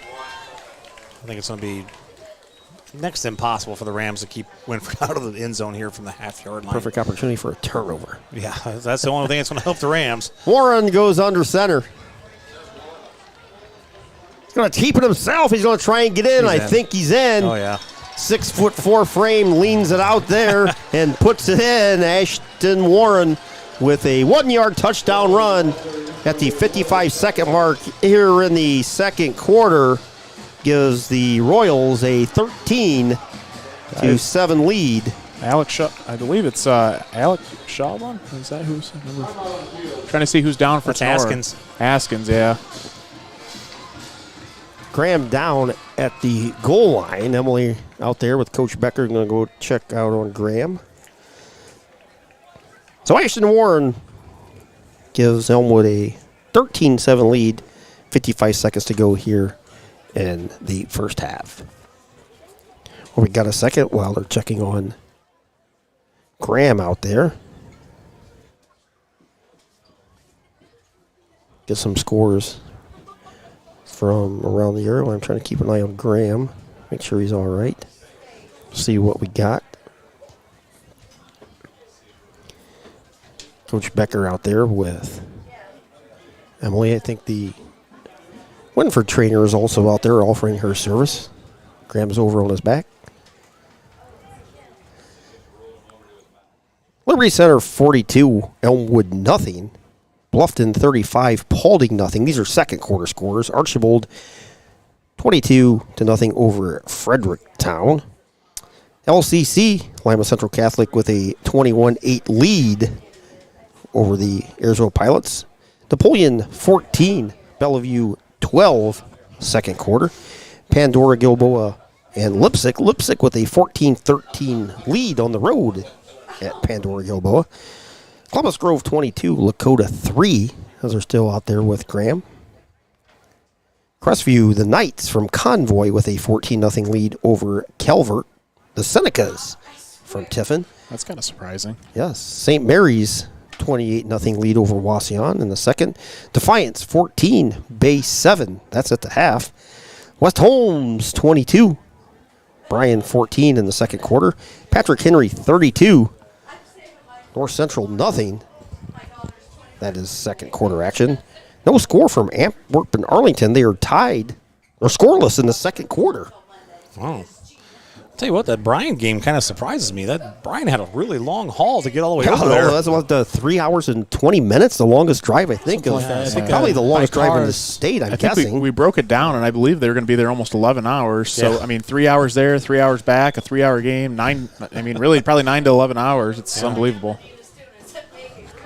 Checking on Graham. They finally got Graham to his feet. Going to bring him over to the sidelines.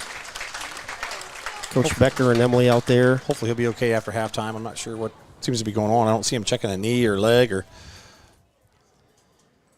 not really sure what's going on out there yet. Van Wert 20, River Valley 6. And so the scores I have at this time. So Graham Askins checks off, and that'll be another huge loss for the Rams if he cannot continue, and one would assume the way he's walking off that that's probably the last we're going to see Graham for tonight. On the way that he's walking, I'm going to guess it's a concussion protocol going to be implied here, just the way he's walking. Which is unfortunate because Graham missed 3 games to start the season, unfortunately. So we'll monitor Graham and make sure he's all right. They're bringing Graham to the Tinora sidelines,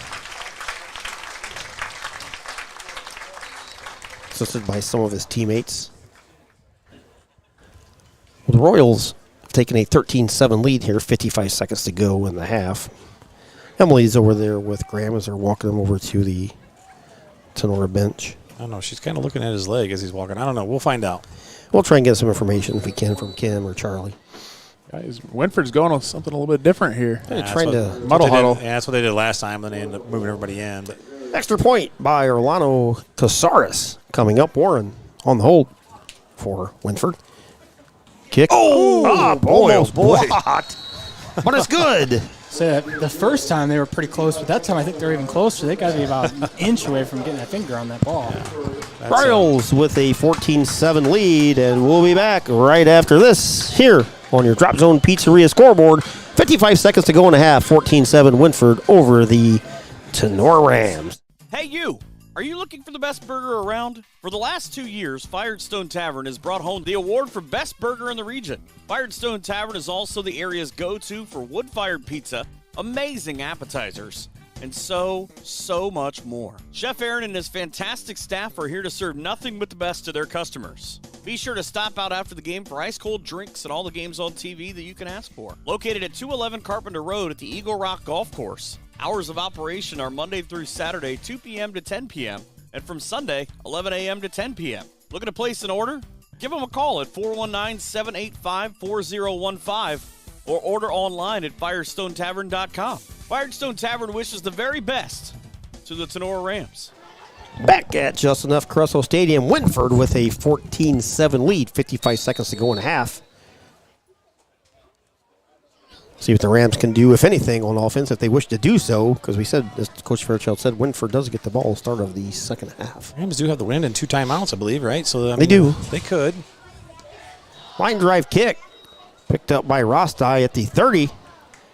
35 still on his feet. 40 all the way to the 45-yard line. So the Rams have 48 seconds and 2 timeouts. You get the ball on your own 45-yard line, it's go time, boys. You got 2 timeouts, 43 or 48 seconds. Here you see if you can move the ball down the field. Absolutely. You do what you do. This is what you practice 2-minute offense for. So you have a field goal kicker that's capable of hitting a field goal close to 45 yards with a little bit of wind of his back here. I will say this is where I don't want to see him start chucking the ball towards the end zone here. Long balls. I want to see those like 5 yards, 7 yards ounce. Yep. The underneath routes, things that can just chip away. You got 48 seconds and 2 timeouts. You got plenty of time to chip away at that distance. And you got Ackerman out there where the kid. He's squeezing back up, but he was 10, 20 yards off of him. 3-by-2. Ball out to Rostai, right through his hands. Guys, get rid of the gloves. Good Lord. We all come out with gloves on tonight. Nobody can catch a ball. Third drop pass in the first half for Tinora. Maybe we need it raining, guys. Second and 10. 44 seconds to go here for Tinora. That is kind of wild to think that back, in those raining games, we've had maybe 1 drop pass, and here we've had 3 or 4 big drop passes. Yeah, we played Paulie, and it was pouring down rain. We were catching everything, and here it's dry and 70 degrees, and we can't catch a ball. 3 receivers far side, 2 near side empty backfield for Graziani. Graziani takes the snap at the 40. 3-step drop under pressure. Going to tuck it. Looks to run. Now he throws it out there through the arms of Jacob Bishop over there. Almost intercepted on the far side over there. A little tall for Jacob, but again, a pass you would have thought that. Nice read by Dom. Just got to get that ball down where Jacob can catch that ball, and that's probably a first down there, and he can get out of bounds. That's a dangerous throw. I mean, that ball went right through the receiver's hands for the Rams, and Hunter Routson from Wynford almost came up with that one. Yeah, that's what you don't want to do.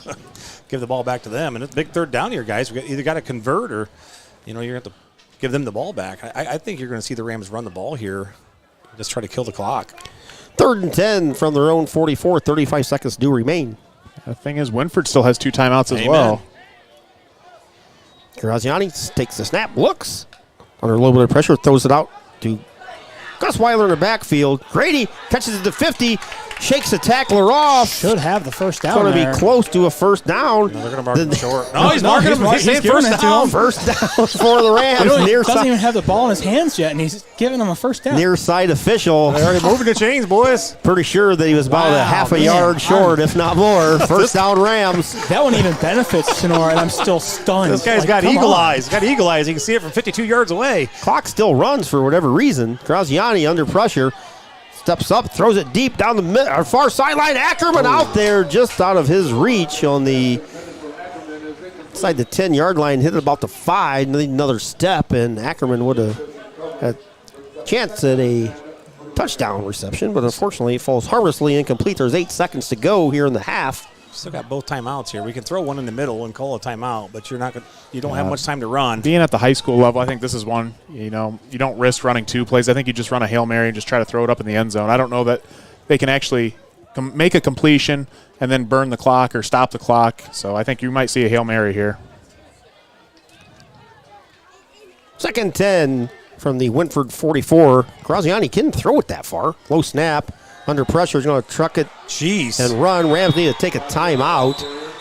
2 seconds to go. Graziani, low snap, scoops it up. It almost looked like they were trying to set up a quarterback draw. I think that's what they were. Both the tackles kind of invited them upfield, and it looked like they were setting up a quarterback draw, but just, wasn't able to get it off. A quarterback draw, though, you got to make contact with the defensive guy just for a second, and then let him go. Not just let him go completely. And it looked like Graziani just dropped back a little bit too far, too. So you already have you're inviting those defensive ends upfield. And on top of that, you're stepping back just a little bit too far. So it just looked like kind of a disaster there for the Rams on that play. Yeah, plus the ball was in the dirt on the snap. So. Yeah. Yep. So that throws your timing off for everything. 2 seconds to go in the half. 14-7. Wynford. The Royals with a touchdown run by Ashton Warren with 55 seconds to go here in the second quarter. Have grabbed a 14-7 lead. Hey, we're going to see that Josh Lieb hook and ladder that they pulled in the JV game against LC earlier in the season. It was LC, right? Yeah, I think so. Let's see what happens here. Rams break the huddle, have Ackerman going far side. Going to be an empty backfield. Near side receivers Shively, Rostai, Bishop, and Gus Weiler. Graziani calls for the snap. Gets it straight back, drop by Dom, steps up in the pocket, looks, throws in the end zone, has a man there, picked off at the goal line by Wynford.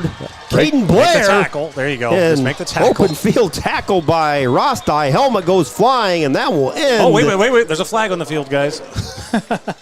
There is. We're Graziani threw the ball. I guess it might be holding. Maybe roughing the passer. If it's roughing the passer, Rams will get another shot. If it's roughing the passer, they'll bring it to the 32. It'll be a 49-yard field goal attempt. We'll see what it is. They're talking the Wynford's sideline, so it's holding on the Rams. They're going to decline it. Go to half. Holding on the Rams, so that will be the end of the first half here. An exciting first half sees Wynford take a 14-7 lead into the locker rooms here at Tinora High School. We'll be back with some first half analysis and we'll give you some scores around the area. And we'll be back here on Tinora Rams Live right after a couple timeouts. Fairchild Family Chiropractic is happy to announce that Dr. Kayla is now accepting new patients. Long-term wellness continues to be our goal for families of Northwest Ohio. We help you achieve this goal by working closely with you and personalizing your treatment plan based on your needs. Come see Dr. AJ and Dr. Kayla at 100 Stadium Drive in Defiance or give them a call, 419-576-5070, to schedule your appointment or book online at fairchildfamilychiro.com. Dr. AJ and Dr. Kayla, proud members of the Tinora Athletic Boosters. Say go Rams. For any of your auto body or collision needs, be sure to check out Bat & Stevens Body Shop. Give them a call today at 419-497-3111 to schedule your free estimate. A special thank you to the families of the Schlegel family, Schlegel Family Farms, Chris, Becky Kennedy, Ian, and Lucas, and to Laura Kepi, a lifelong Tinora Rams supporter. Another big thanks to Vince Salinas and Michelle Bacon and their family for supporting the Tinora Rams and all of us here at Tinora Rams Live. BSN Sports, the recognized leader in team athletic gear. BSN forms partnerships with educators, coaches, and students to build school pride, student engagement, and community spirit. Our partnerships give you access to the most brand names in the industry with all of the hottest products at the best prices. From Nike to Wilson to Under Armour, we can customize any team needs. Since 1972, BSN Sports has brought you the brands that make you untouchable on the field, the court, or anywhere else you play your sport. Contact BSN local sports rep Jim Gers for any of your sports needs at 419-576-8940. Back here at halftime, welcome to the BSN halftime show. Thank you, Mr. Jim Gers of BSN Sports. If you need any of your sporting good needs, basketball starting up, make sure you get a hold of Mr. Gers. Basketball, uniforms, warm-ups, etc. Best in the area, BSN Sports. Mr. Jim Gers' first half scoring summary. 9:06 in the opening quarter. Rams took a 7-0 lead. 37-yard touchdown carry by Joey Geisinger. Bishop's extra point was good. Rams led 7-0. Stayed that way midway through the first quarter, where Caden Blair took a handoff, went 50 yards, basically went untouched into the end zone for a Wynford Royals touchdown. Extra point was good. We were tied at 7. We stayed that way all the way through the rest of the first quarter and basically all the way through most of the second quarter. 55 seconds to go in the half. Ashton Warren with we'll give him a 1-yard touchdown run. It was basically a half-yard touchdown run. 13-7. Wynford led. Extra point put Wynford on top by a score of 14-7, and that's where we're at now. Rams had a last gasp effort throwing the ball into the end zone. Would have been negated anyways on a hold, but pass was incomplete. So we are at the half here at Justin F. Cresswell Stadium at Tinora High School. The visiting Wynford Royals with a 14-7 lead. First half thoughts, guys? I think Go ahead. I was just say, going into half, I think, it's been a hard-fought battle. We've talked about that prior to the game. Both teams very similar in nature. They have very physical running backs, and we've seen that here tonight. But I think if you're looking at Tinora, offense has just got to step up a little bit more. I feel like we just haven't been in a rhythm. A lot of drop passes here tonight, a lot of miscommunications, things like that. I think if Tinora is going to go ahead and go forward, you got to score more than 7 points to win a football game. Yep. So this second half, I really expect Tinora to kind of go back to that run game and hopefully hit the rhythm. Yeah, and you mentioned the drop passes, Logan, and the one thing that we have seen in the past few weeks is Tinora, using that nickel dime pass routes, and we haven't done that much tonight. And when we have, Dom hasn't been crisp. And, and then when we have had open passes, like you said, the Rams have dropped them. Wynford's playing very, very well defensively and offensively. They're 1,000-yard rushers for a reason. They're hard to bring down, and the Rams are struggling a little bit bringing those guys down. But, for the Rams to be successful in the second half, they're going to have to step it up a little bit on defense, get to the legs. Yep. And, on offense, I'm just going to flat out say catch some passes, and we'll probably be all right. I totally agree with you, too. It's just like the schematics on offense. We look over the last 3 weeks. Our passing offense has really been in tune. We hit those little out routes here and there. Tonight we tried it maybe once, maybe twice. Obviously we didn't catch those balls, but everything, we're trying to stretch the field so vertical. I think we got to go back, like you said. Hit a couple slants, hit a couple crossing routes, hit a couple out routes. Take the nickel. That turns into a dime or a quarter. So at the end of the day, we got to step up on the offensive side of the ball. Yeah, speaking of the offensive side of the ball here, the offensive line has actually been holding fairly well against the Wynford Royals here as far as pass coverage goes. They've been given down about 3 to 4 seconds, which, in a quarterback realm, that should be plenty of time to get those 5-yard passes, which is why we really need to go to those more often, because you don't have time to set up and throw those 30-yard balls, because they are going to be coming after you, and they got some big guys. So sticking with those underneath routes are going to be the quick shots. First half numbers, guys, brought to you by BSS Sports, Mr. Jim Gears. First downs, Rams have 8. Wynford has 11. On the ground, Rams have 100-yard rushing on 17 attempts. Wynford, 169 rushing on 25 attempts. For the Rams, Graziani is 9 of 16 for just 10 yards. That can't be accurate. Let me recheck that one. That might be right. Well, I don't think he's completed 9 passes, but we'll see on that. Penalties, Rams have 4 for 35. Wynford has 4 for 27. Rams have no fumbles. Wynford has 1 fumble, and they lost that. Individually, for the Rams, Grady Gusweiler, 7 carries, 46 yards. Joey Geisinger, 2 carries, 31 yards, guys. He had that big, long touchdown run and had one more carry that he lost 5, and that's really it. I don't understand that. I don't understand that at all. Joey runs and gets into the end zone, breaks off a 35-yard run, and then we don't give him the ball again. I think if Rams want a shot in the second half, they've got to get Geisinger the ball. He's running the ball really well. He's been the sole scorer for the Rams, so I really think Joey's got to get more touches in the second half. When you have 2 backs like that, you got to use them both. And if you use them both, it makes just like Wynford does. Yeah. You got 2 backs, you get the ball to each one of them, here and there, and you miss direction and you get them confused. And the Rams just seemed like they refused to give Joey the ball. And that's the thing too. Geisinger is more of the north-south guy. Gusweiler, we've talked about, is more of the east and west guy. When they incorporate them both together, it's a nice 1-2 punch for them, and we really haven't seen that here tonight. Not at all. Individual stats. Continuing on.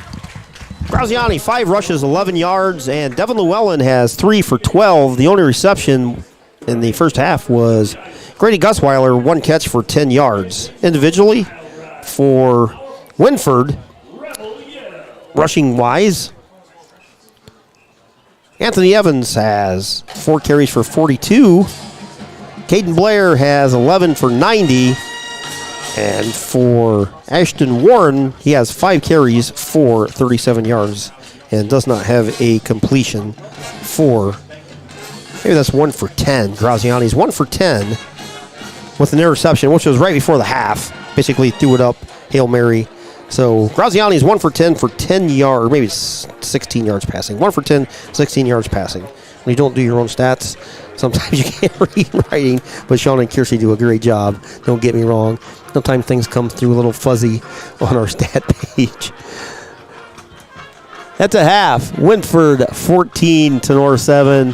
We'll thank our sponsors, and then we'll turn things over to the Tinora Marching Band. Thanks again, everybody, for tuning in here on Tinora Rams Live. We appreciate each and every person. Hey you, are you tired of staring at the same dingy colors at your home or business? Prosperity Painting is here to help change that. Prosperity Painting is a local painting contractor specializing in interior and exterior painting for residential and commercial homes and buildings. No job is too big, no job is too small for Prosperity Painting. Everything from painting, staining, epoxy floors, and wallpaper removal, Prosperity Painting is here to brighten up your life. They will make your old look new again. Check out Prosperity Painting and its amazing portfolio of work on their Facebook page. And be sure to give Mike a call for a quote at 419-789-0939. Prosperity Painting says, Go Rams! Let's get real here for just a second. If you would die tomorrow, do you know exactly where all your assets that are in your name are going to go? It's never too early to put that plan in place. PI&I has started a new division this year called the Legacy Protectors.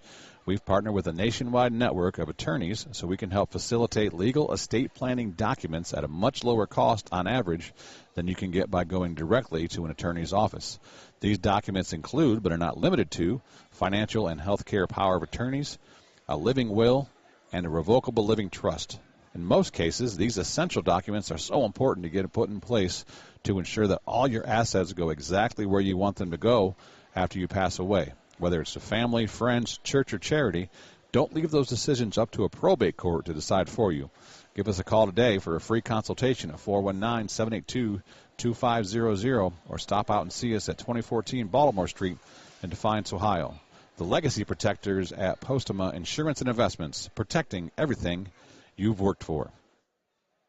Looking for a venue to host your party? Kyle Nicely of Nicely Rentals and Storage is here to help solve your problem. Located between Defiance and Ayersville, Nicely Rentals and Storage offers a party venue for graduations, birthdays, anniversaries, weddings, or any event that meets your needs in the spring, summer, and fall months. In the winter months, Nicely Rentals and Storage offers storage for vehicles, campers, boats, or anything that needs to be stored and protected. Do you need tables and chairs for your party? Kyle can help with that as well. Nicely Rentals and Storage can also help with your move, as they now have U-Haul available. Give Kyle a call at Nicely Rentals and Storage, 419-439-6177 for booking information. All right, we'll turn things over and we'll take a look at the Tinora Marching Band. Enjoy. The Rams are led onto the field by senior drum majors Eric Ahmed and Tanae Smith. Our first song is an anthem by one of the biggest names in rock history. Enjoy Don't Stop Me Now by Queen.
For our next song, we feature our guard members, Adria Spiller and Mackenzie Mazel.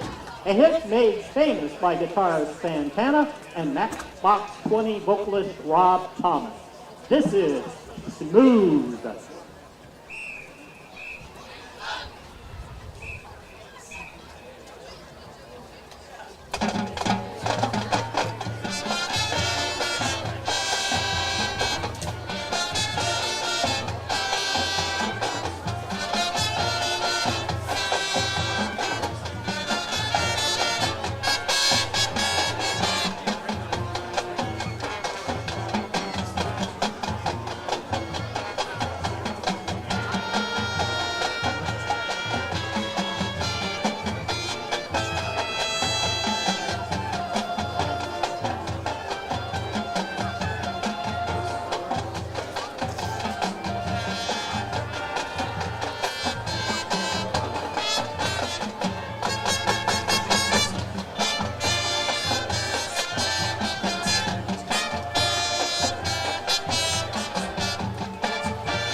For our final tune, we got a hit from one of the best-selling artists of all time, Prince, one of the most prolific songwriters and guitarists of all time. It is estimated that Prince wrote between 500 and 1,000 songs in his life. This is Let's Go Crazy!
We hope you enjoyed our show this evening.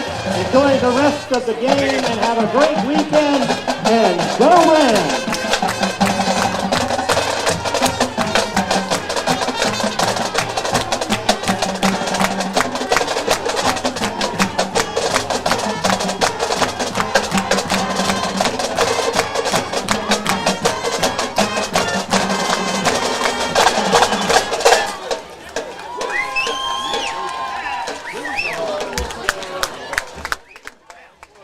Or Tinora marching band, and we'll be back right after this. 14-7 Wynford with a 7-point lead at the half over the Rams. Don't go anywhere. We will have the second half coming up right after this. Looking for an opportunity where you can grow your career, be appreciated, and be an owner where you work? Did we say owner? Yes! MEC is an employee-owned company that is highly motivated and actively supports the communities in which our facilities are located. Mayville Engineering needs you. MEC is an employee-owned business where our focus is on our customers' success. MEC has been named the nation's #1 fabricator for 12 consecutive years in a survey published by the Fabricator magazine. Join the MEC family today. Full and part-time positions are available. $1,000 sign-on bonus, 401k, vacation and holiday pay, gain-sharing program, employee stock ownership, medical, dental, and vision insurance, short-term and long-term disability, and shift premiums for second and third shift. Visit our website, mecinc.com. Click on Careers or visit the 21 Seneca Street lobby at the Defiance location. Local farmers, do you need the best crop insurance in the area? If so, Hall Crop Insurance is here to help. Contact Agent Chad Hall at 419-576-6140 for all of your crop insurance needs. Underwriter Nikki Geisinger is also available to assist at 866-341-2767. The staff at Hall Crop Insurance takes pride in their ability to serve their customers. If you need to talk to an agent or have questions about your policy, please give Chad or Nikki a call. Hall Crop Insurance wishes the best to all Tinora teams this season. Are you tired of losing money on your 401k or other retirement accounts? Well, you're not alone. Do what many area residents have done and call Postoma Insurance and Investments. With safe money strategies offered to you by PI&I, you can still have the benefits of market earnings without the risk of taking market loss. Sound too good to be true? Give us a call, and with experienced agents at PI&I will work with you to understand how you can do just that. If you're more interested in the CD-style accounts but are fed up with low CD rates, PI&I agents can set you up with an account with rates currently as high as 5.5% fixed, with certain restrictions apply. Call us today at 419-782-2500 to help you set up a plan that meets your investment goals. That's 782-2500. Postma Insurance and Investments, protecting everything you've worked for. Looking for an auto body shop with highly skilled technicians and the most advanced equipment in the industry? Then Bat Stevens Body Shop is the right place for you. Bat Stevens will provide you with fine workmanship at a fair price.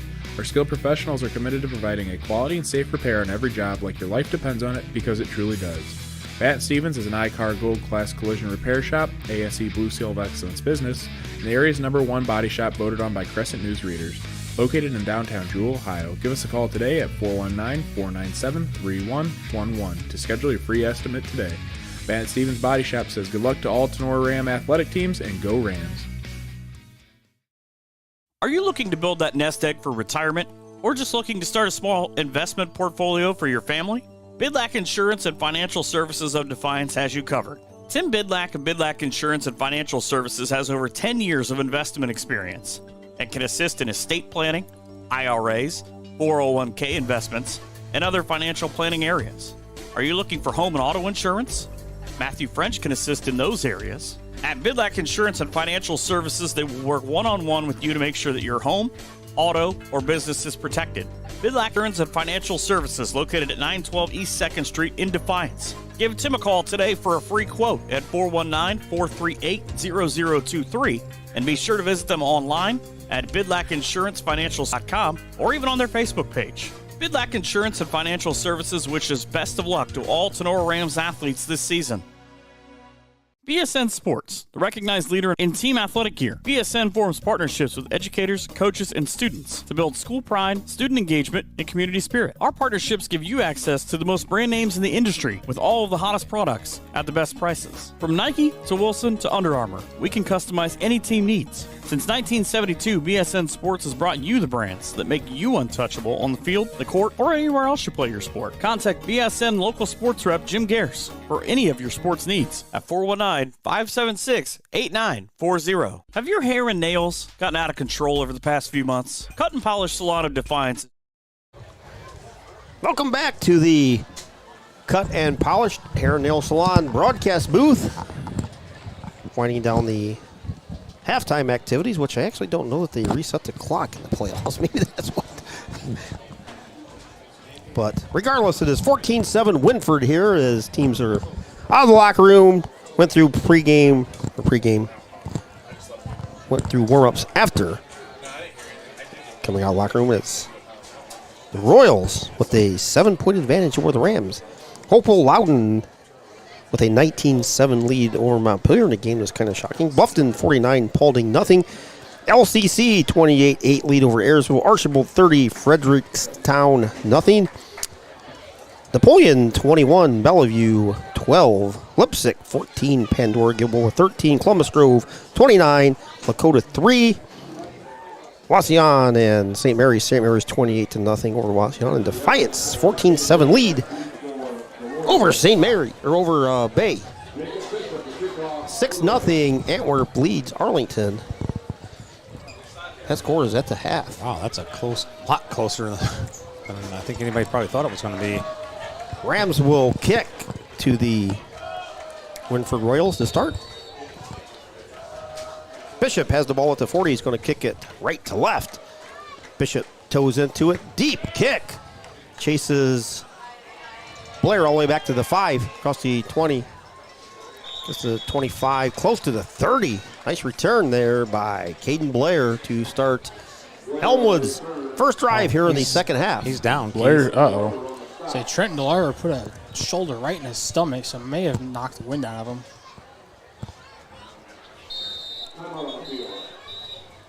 Officials timeout as the Royal staff comes out to check on Caden Blair.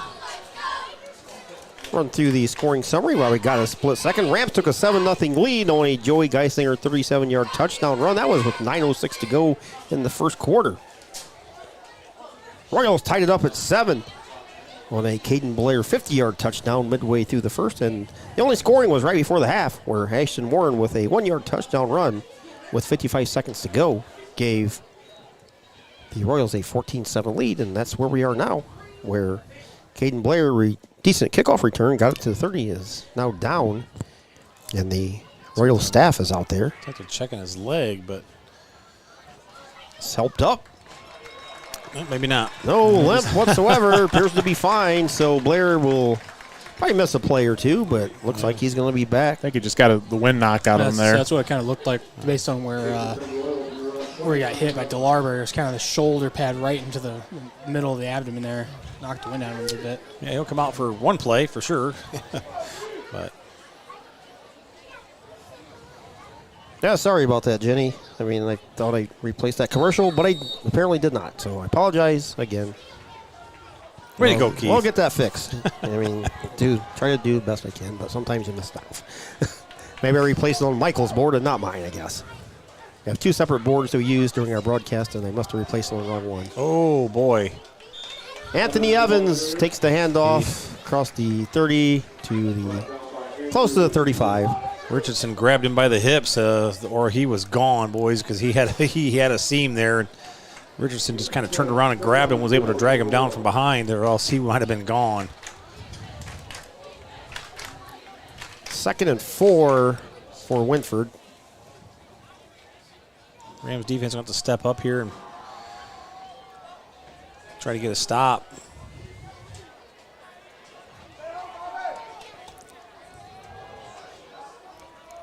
Tight formation for the Royals. Warren under center. Going to keep it. And he gets maybe a yard or two on the play. It's going to be 3rd and we'll call it 4 for the Royals here on the initial drive of the second half. 2 here. Nice job there by Carter Radzik. Kind of fought off that block from the center and was able to make the stop there. Radzik, first team all GMC this season. Thank you. Congratulations, Carter. Yeah, especially as a freshman. That's a big task. Carter's got a lot of potential in his Ram future. Get him in the weight room, put some strength back, more strength in those legs and upper body. I tell you what, though, I obviously helped coach him in the summer, and Radzik's already one of the strongest kids on the team as a freshman. Yeah. That kid is farm boy strong. Play clock is going to run out, but there's no flag on the play. Oh, yeah. Nice tackle. But Caden Blair takes a handoff. He's caught in the backfield. No gain on the play, but the play they clock gave him a yard. Truly was at 0. Or it was beyond. It was like -1 when the snap was taken. They're going to go for it again, guys. What a play there by Geisinger, though. He shot through that gap, and he was coming hot and was able to make a tackle. Maybe not. Maybe they're going to punt this one away. Warren is the punter, as we saw earlier, was in little short formation on a punt and dropped a snap. Definitely stay in there tight. Don't give them an opportunity to get outside. Warren with the kick. High, deep kick. All the way back to the 32. Oh, why are we fair catching the ball? Fair catch by Dom. Well, Caden Radzik's normally back there, and Graziani's all not day a normal punt returner. 15 yards between him and the defender. Yeah, you got to be yelling at him there. Got time, you got time, you got time. The next closest guy to tackling him was about 15 yards away in front of him. Yeah. Well, all right, well, start a little deeper than we probably should have, but good stop by the Rams there. Get Wynford going on 3 and out. Yeah, start the half. Yeah, now is where they need to march down the field. They got to put points on the board here. Yeah. Got both running backs in the backfield here. Good look. See who gets the ball. Geisinger takes it, hit in the backfield at the 25. There was 3 Wynford Royals defensive linemen in the backfield from the very start of that play. Yeah, we got to disguise that a little bit better. That was straight up. That was just decided. They went right after that one off the bat. Loss of 2, 2nd 12 from their own 26, just underway here in the third quarter. Winner advances probably to play the Bluffton Pirates, who have a 35-0 lead. And last check over Paulding. Bluffton was 7 shutouts of their last 8 games and in line for another. 2nd 12 on the far side hash. Graziani fakes it, looks, pumps, throws over the middle. Shively with the catch at the 35. Across the 40 to the 44. First down, Rams. Nice find there. Shively. Guys, Shively was, I think he was shocked that he caught it in number one, and then I think he was shocked that nobody hit him yet, and he kind of ran kind of hesitant at first. He didn't really know what to do.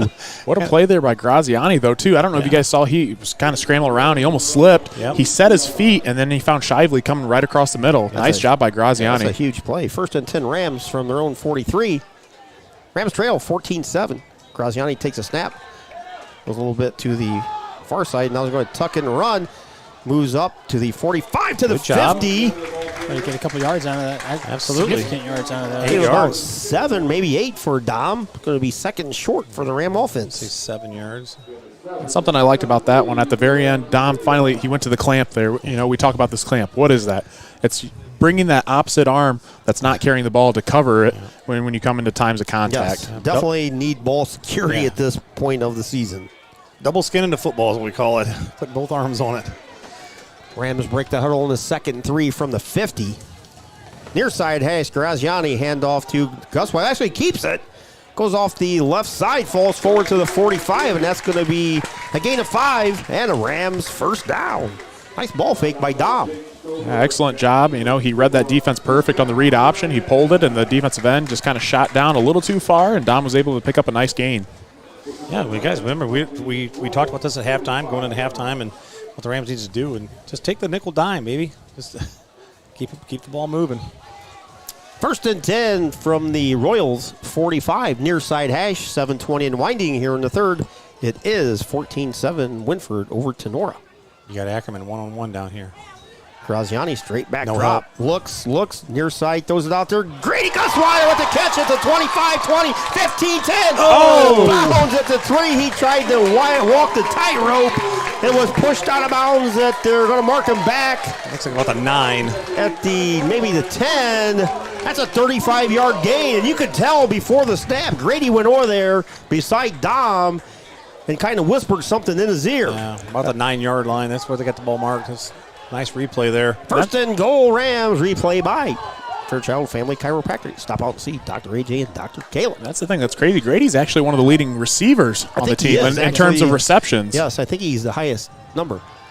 Graziani with the quarterback keeper over the left side. Gain of maybe 1 on the play of that. Going to bring up second and goal for the Rams. Same old, guys. The Rams get the ball inside the 10-yard line, and then we give the ball to your bruisers. Come on. We've seen this 5 games this year. Going to give Dom 1 on the play. Second and goal from the 8. 6:35 and winding here in the third quarter. Rams knocking on the door. Trail 14-7. Rams send 3 receivers far side, 1 near side, 1 back to his left is Grady Gusweiler. Graziani looks at the play clock. It's at 5. Takes a snap. Straight back drop. Dom looks. Across the middle. Looks. Man open. Touchdown, Owen Ackerman. Ackerman across the middle. AJ called that one. So I saw him break away from that corner. Wide open, no safety over top on that one. It's funny. Tony and I had a conversation during halftime. I said, we haven't really seen many crossing routes or rub routes throughout the year. And, what do? We see a little slant cross route there, and Owen Ackerman comes up big with the reception. Held on to that one, too, guys. Touchdown brought to you by Oklahoma Tavern. The thing I also loved about that one is Dom had a little bit of touch on that one. He didn't throw that 100 miles an hour. Bishop's kick. Up. And it's good. Jacob Bishop's extra point ties it at 14. 6:14 to go on your Drop Zone Pizzeria scoreboard. We'll be right back after this time out. Looking for home or auto insurance? What about building for retirement? Or looking to start a small investment portfolio for your family? Bidlack Insurance and Financial Services of Defiance has you covered. Tim Bidlack of Bidlack Insurance and Financial Services has over 10 years of investment experience. Tim can assist in estate planning, IRAs, 401k investments, among other financial planning areas. Need home or auto insurance? Welcome Austin Bidlack. He can assist you on those. At Bidlack Insurance and Financial Services, they will work one-on-one with you to make sure your home, auto, and business are protected. Bidlack Insurance and Financial Services are located at 912 East 2nd Street in Defiance. Call Tim or Austin at 419-438-0023 today for a free quote. You can visit them online or on their Facebook page as well. Bidlack Insurance and Financial Financial Services wish the best to all the Tinora Rams athletes this season. I knew I wasn't crazy. I played this commercial 1,000 times, so it must be in my open where all the commercials just link together where that commercial is. There you go, Jenny and Tim. But thank you guys for your sponsorship. Welcome back to the broadcast booth, Cut In Powers Hair Nail Salon. We appreciate everybody for tuning in. High short kick. High short kick is loose. It's still on the ground. Picked up by Wynford at the 20. Can't let that ball just lay there. And they kind of looked at each other, bounce. The Rams are within about 3 yards of scooping that thing up. That's one if you're on the Wynford coaching staff. That's get your heart beating a little bit over there. Wow, that could have been huge. That'd be a game flipper right there if you give the Rams back the ball at the 20-yard line. Boy, oh boy. Let's see the Rams defense to step up again and keep Wynford held short here. Again, Wynford, 1,000-yard running backs. They're definitely going to move the ball, I think, and hopefully the Rams have made some adjustments here. Tied at 14 midway through the third here. Brand new game. Pitch. Caught in the backfield. Fantastic job out there. Anthony Evans, loss of about 5. That Aiden Helmke made that play? No, that's Cooper Farrell. Right? Cooper Farrell's 58. Nice read. Yeah, I think it's Cooper Farrell. That's an awesome play. And the Rams are missing probably 3 to 4 starters on defense right now, guys. Graham. It's like Graham Askin's down. It looks like he's got crutches underneath his arms. Graham's gone. Caden Radzik's gone. Carter Gilliam's gone. He's missing a large portion of the starting defense here. Second 14. Warren straight back. Screen. Throws a little screen out there wide open. Caught by Evans, still on his feet. Has enough for a first down all the way out to the 35-yard line. Perfect playing call there by Clyde Skidmore and the Royals. Geisinger saw it, just saw it too late. Second 14 resulted in a huge gain of close to 20. That's one you could just see slowly developing up here, and you saw the whole Rams defensive line get sucked in on that screen, and that was one that hit for a big gain for the Royals. Yeah, Geisinger's a linebacker, read it. He was a little bit late getting there and then got sealed off as well. Far side hash on this 1st and 10 from their own 34. Handoff up the middle. Caden Blair still on his feet, has enough for a first down and then some, all the way out to close to the 50. Gain of about 15 on the play. A good opening play there from the Rams and that stuff in the backfield, but boy, 2 big plays by Wynford right back to back. We've seen that all game long from Blair. He just keeps his feet moving when he's there running the ball, and he's been a big staple for that Wynford offense in this game. 1st and 10 from their own 49. Just under 5 to go here. Tied at 14 on the Drop Zone Pizzeria scoreboard. Ball's on the far side hash. Warren fakes. Oh, he's out here wide open. Throws it. Picked off at the 40. That was honestly a bad call, but a bad read by the quarterback because he had a guy about 5 yards downfield. Braden Rostai acted like the receiver and picked it off. Caden Blair was wide open. Oh. Ashton Warren missed him, didn't see him open, tried to force it down a little further downfield, and Radzik right underneath, Rostai right underneath that, picks it off. Big play for the Rams. That's a play I'm sure he would like to have back. Yeah, I see that on a game film, like you didn't throw the ball to him. Rams take over 1st and 10 from their own 44-yard line. Graziani takes the snaps, going to go off the left side of the Rams offensive line, gets across the 45, gets close to the 48-yard line. Gain of maybe 4. 2nd and 6, maybe 7. See where they put it down. Gain of 3 by Dom. 2nd and 7. 4:20 to go here in quarter number 3. And a tie game, tied at 14. Owen Ackerman tied it up with an 8-yard touchdown reception on the Rams' last offensive drive. Joey Geisinger in from the sidelines with the play for Tinora. Rams break the huddle. Shively goes far side with Bishop. Ackerman's near side receiver. One back, Joey Geisinger to the left of Graziani. Dom under pressure, flush, throws it out there, far side, ball's caught for a first down by Grady Gusweiler. The Elmwood 44-yard line. Nice play again by Dom, scrambled instead of running for it. saw Grady out there and chucked it over to Grady for a Tinora first down. I tell you what, Grady's just a sideline magician. The way he works that Yes, sideline he and is. he keeps his feet in bounds. I saw that throw being made. I said, man, I can't believe Grady drug his feet and kept it in bounds there. Very impressive. That was a heck of a catch. I thought he was just going to try to throw it away there. Then I didn't see Grady myself. First down, Tinora at the Wynford 44. 3 receivers far side for Tinora. 1 near side. Joey Geisinger, man in motion. We have a whistle. It's the second time we've seen Joey slip out there. False start. Every time it seems like the Rams go in motion, we get a false start penalty. I'm not sure what the miscommunication or something going on there.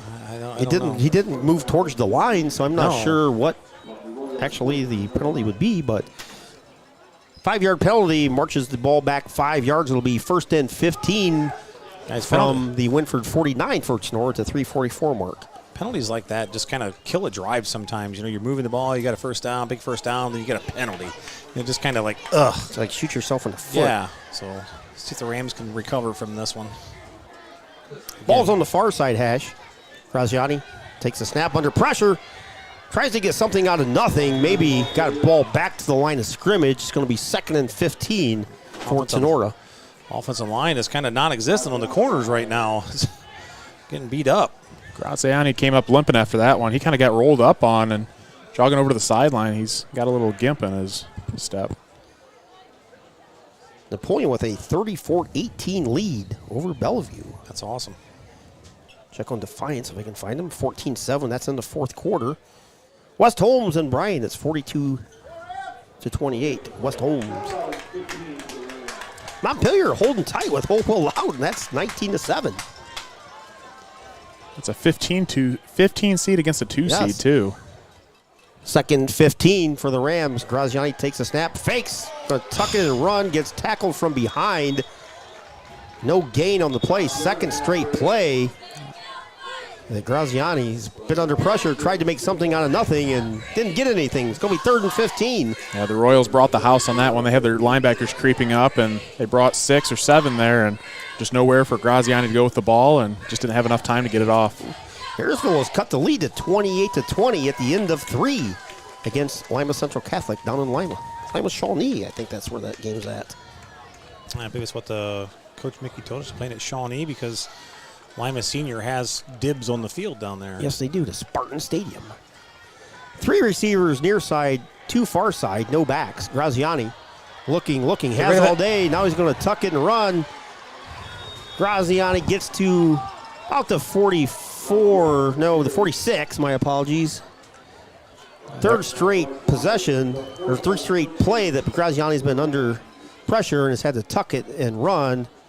And minimal gain on the play for Dom. Is going to bring up 4th and long for Tinora. 4th and 13 from the Royals 47. Well, guys, again, like I said, we had the penalty, backed us up 5, and then Tinora went straight to the pass 3 times in a row. Instead of trying to run, maybe pick up a few yards here, maybe get the 5 yards back and make it a 2nd and 10. No, they tried to pass the ball 3 times in a row and just didn't work out for them. Bishop will kick it from about his 40. High, deep kick by Jacob. Blair watches it hit at the 10. Ball rolls inside the 5. It's going to be down about the 2-yard line by Trenton DeLarber. So Wynford's going to start in the shadows of their own goalposts here. Tied at 14, 1:14 to go in the 3rd quarter. I was going to say right there before he kicked it, this is a great time for Jacob Bishop to shine. And he kicked it in them deep. Into a slight wind here, AJ. Yeah, and it landed about perfectly. Couldn't ask for better. We talked about getting a little more height on it too, and that one kind of soared for a while. Yeah. Let the ball, let your runners get down there and sit there and wait for it. Trenton DeLarber is down there playing shortstop, just waiting for the ball to roll to him.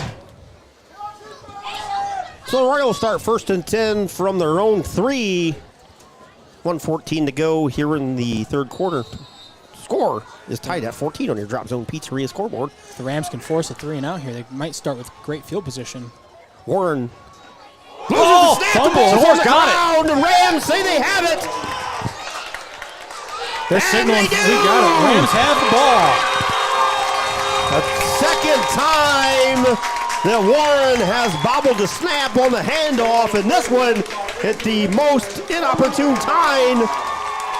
The Rams recover the fumble, will take over 1st and goal Talking about turning the field, AJ. That's about as good as you can turn it right there.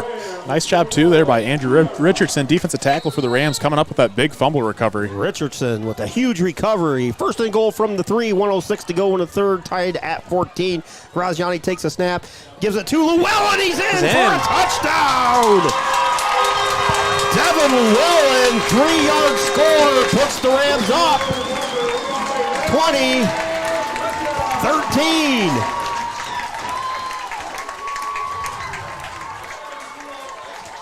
Devin Llewellyn, 4 carries tonight.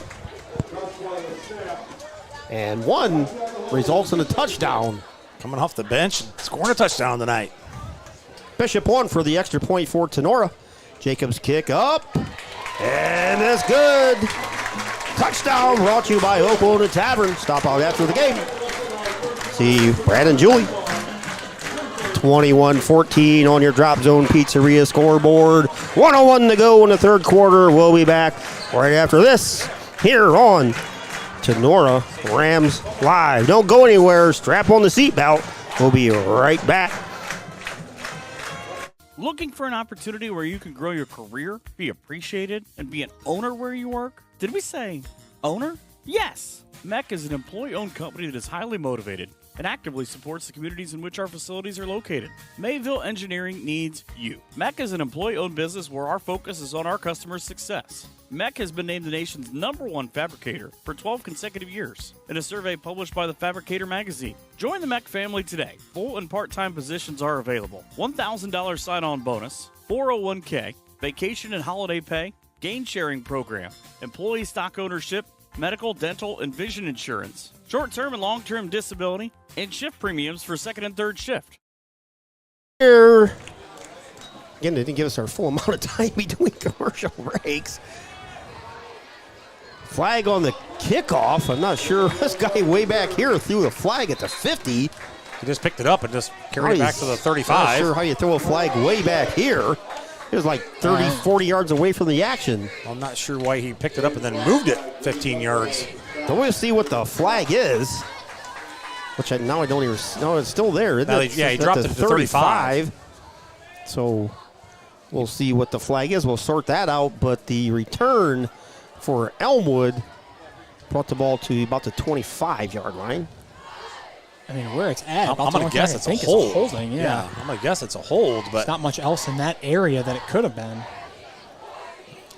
Rams with a 21-14 lead. For those of you listening on radio, we have a hold on the Wynford Royals, and that's going to back them up.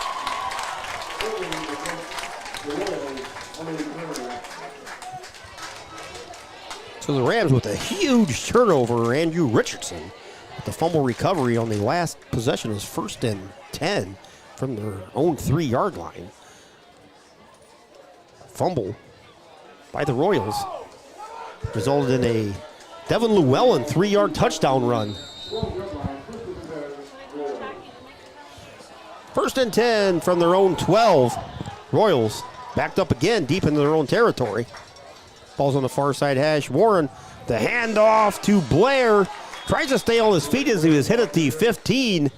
Maybe got to the 16-yard line. They'll see where they put it down. That play was total carnage from both sides of the offensive and defensive lines there. Just bodies flying all over and really physical down there in the trenches tonight. Yeah, made a nice hit, but he just kept his legs moving. The Rams got to remember to keep coming after the football. That there was a gain of 4 where he was hit at the line. And like Logan said, there was his bodies flying everywhere. 2nd and 6 from their own 16 as we close out the third quarter. 20 seconds remain. Warren with the fake handoff. Flushed out to the far side. Just flings it out there to Blair. He catches it at the 25. Has a first down. Tackled at about the 27. So Elmwood will start. See if they let a clock run out or they try and sneak a play in. Sideline warning on Coach Becker for yelling at him for holding. Hayden Helmke over there trying to pull his jersey back up over his shoulder pads because he was getting undressed. Nonetheless, that was excellent execution by the Wynford Royals. Play action pass from Warren to Caden Blair there, hitting him in the flats, and just was able to pick up a huge gain. Yeah, flag over here at the 27, as Coach Fairchild said. Sideline warning on the Rams. He had every right to to yell about that one because Aiden Helmke was being held big time there. Like I said, his shirt was pulled off his shoulder pads. So Wynford over there, not sure. There's still 11 seconds to go here. We'll wind the clock now. Wynford just going to let the clock run out. So we're going to head to the fourth quarter here in the opening round of the OHSAA playoffs. It is the Tinora Rams 21 and the Wynford Royals 14. We'll be back with the exciting fourth quarter right after this here on Tinora Rams Live. Brother Tacos works endlessly with the help of their kids to bring you the best authentic Mexican food to Defiance and the surrounding areas. Brother Taco is a family-owned and operated catering service and a pop-up food vendor. No matter where we are or how we're serving, we have one goal in mind, to make you and your guests feel like family. Please call or text today at 567-344-0055. Brother Tacos is here to share their food with you. Here comes more Tinora Rams sports action. Back here starting the fourth quarter. Rams with a 21-14 lead. Buckle up, everybody. Going to be an interesting fourth quarter for sure. Guarantee you Wynford's not going to go away quietly. Devin Llewellyn, 3-yard touchdown plunge has given the Rams a 21-14 lead. Wynford has a 1st and 10 from their own 26-yard line. Hopewell Loudon starting to pull away from Mount Payers, 26-7 now in the third quarter. Trying to get some other scores. Napoleon 34-18 over Bellevue. Near side hash on this 1st and 10. Warren under center. Hands it off to Evans. Evans across the 25 gets close to the 30. Gain of 4 yards on the play. It'll be 2nd and 6 for the Royals. 7. Yeah, almost maybe even 8. Like a long 7. Defiance still with that 14-7 lead over the Bay Rockets. Hopefully Defiance can hold on to that one. That'd be a big win for Defiance. And then still a third quarter score. Antwerp 6, Arlington nothing. Whew. Hand off to Evans, and he is hit at the 30. Bounces forward for a yard or two, but he was met at the line. Three green jerseys filling the Rothstein brought the hammer there. One Ram slow getting up. Joey Geisinger pops back up. It's going to be 3rd and 5 here, and I hate to say this is a big third down as we start the fourth quarter, but this is a big third down. Big third down for the Rams and for Wynford. Wynford's got to move his chains here, keep things moving. 3rd and a long 5 from their own 31. 10:53 and winding. Rams up 21-7. 2 receivers near side, none far side. Warren goes under center. Inside handoff. Blair breaks through. 1st down 40, 45, 50. Huge hitter. I was just wondering. They pulled Richardson out. And they brought Trenton Delarber in like they thought they were going to pass the ball there. It was kind of a mistake in my opinion of why they changed that up, because Wynford's not going to throw the ball. Came about 20 on that 3rd and 5. That was just another quick hitter. Wynford's been hitting. Just a quick little handoff to Blair right up the middle, and he just hits, again, similar to Joey Geisinger. Yeah. He hits that A-gap so quickly. Yeah, Rams went to a 4-man line there when the 3rd and short. 1st and 10. Warren back to drop another pressure. Wow. Flush far side. Just flings it into the bench. Took a heck of a shot there, too. I don't think there's any flags on the play, but everybody's shouting out here. Well, there was a hold there. They're grabbing a hold of the jerseys on the defensive ends big time. I guess Mr. Matt Bishop has to get up and get a cup of water or something. Not sure wonder who that voice was down there, but not sure what we're doing here. Everybody stopped. Everybody just standing around. They're moving the flags back 5 yards. Out of bounds. So that's big. Saying he was out of bounds first? Wow. I don't think that he was, but I don't know. He may have stepped out of bounds before he got let go of the ball. He was flushed to the sidelines on the far side, and Warren just kind of flicked it into the bench over there. But they're going to say he stepped out, so a loss of 5. It's going to be 2nd and 15. Ball on the other side of the 50, back to the Tinora 44. 10:21 to go here in the fourth. Rams with a 21-14 lead. Balls on the far side hash. Warren under center. One near side receiver. Warren straight back drop. Now he's flush. Looks. Has a man wide open out there. Ball knocked away.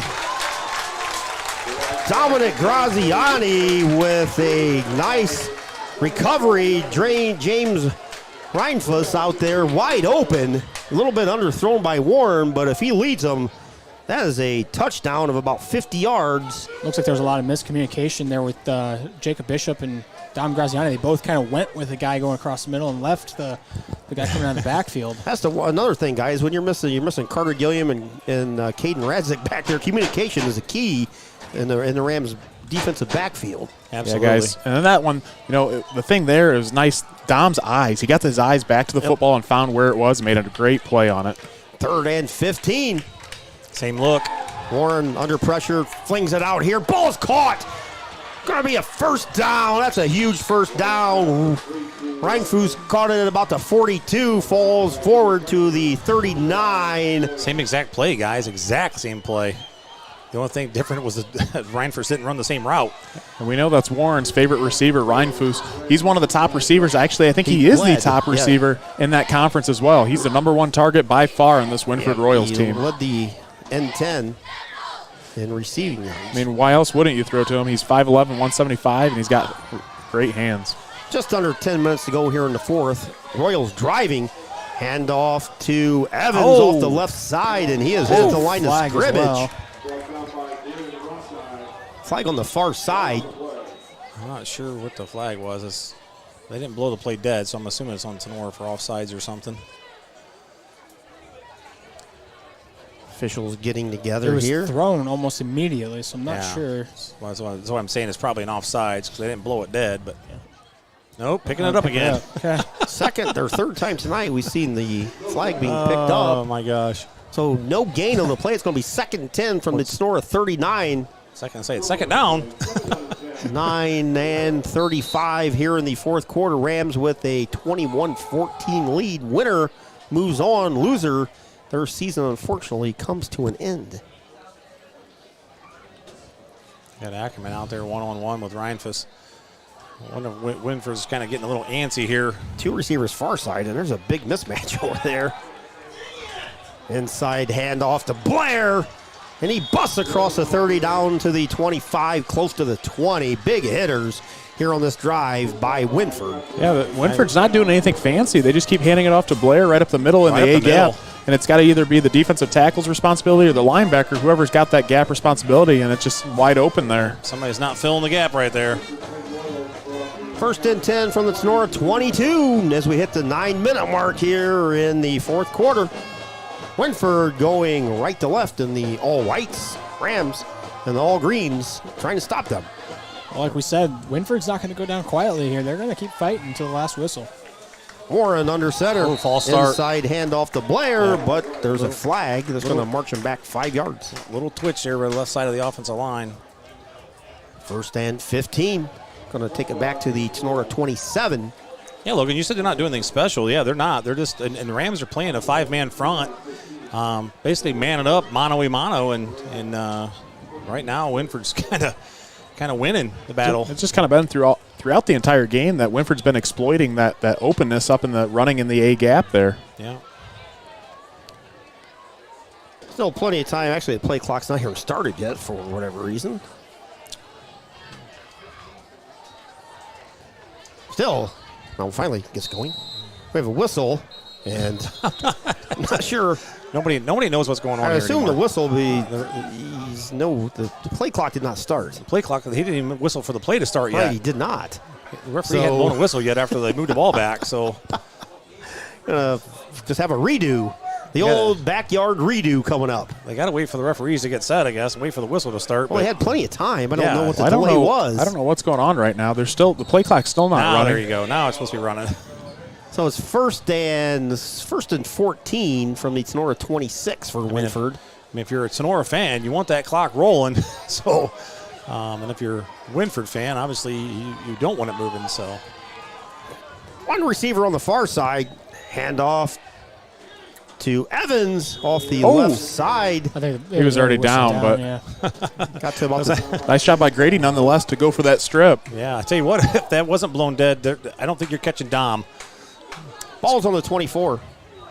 Gain of 2, 2nd 12. No, yeah, 2nd 12. For some reason, it feels like it should be third down or fourth down here, as long as they Should be third down. Yeah, right? I think it's third down, isn't it? Should be third down, right? Yeah, the far side No, marker they're says saying second. They're saying second Is and it? 12. We got so lost there for a bit.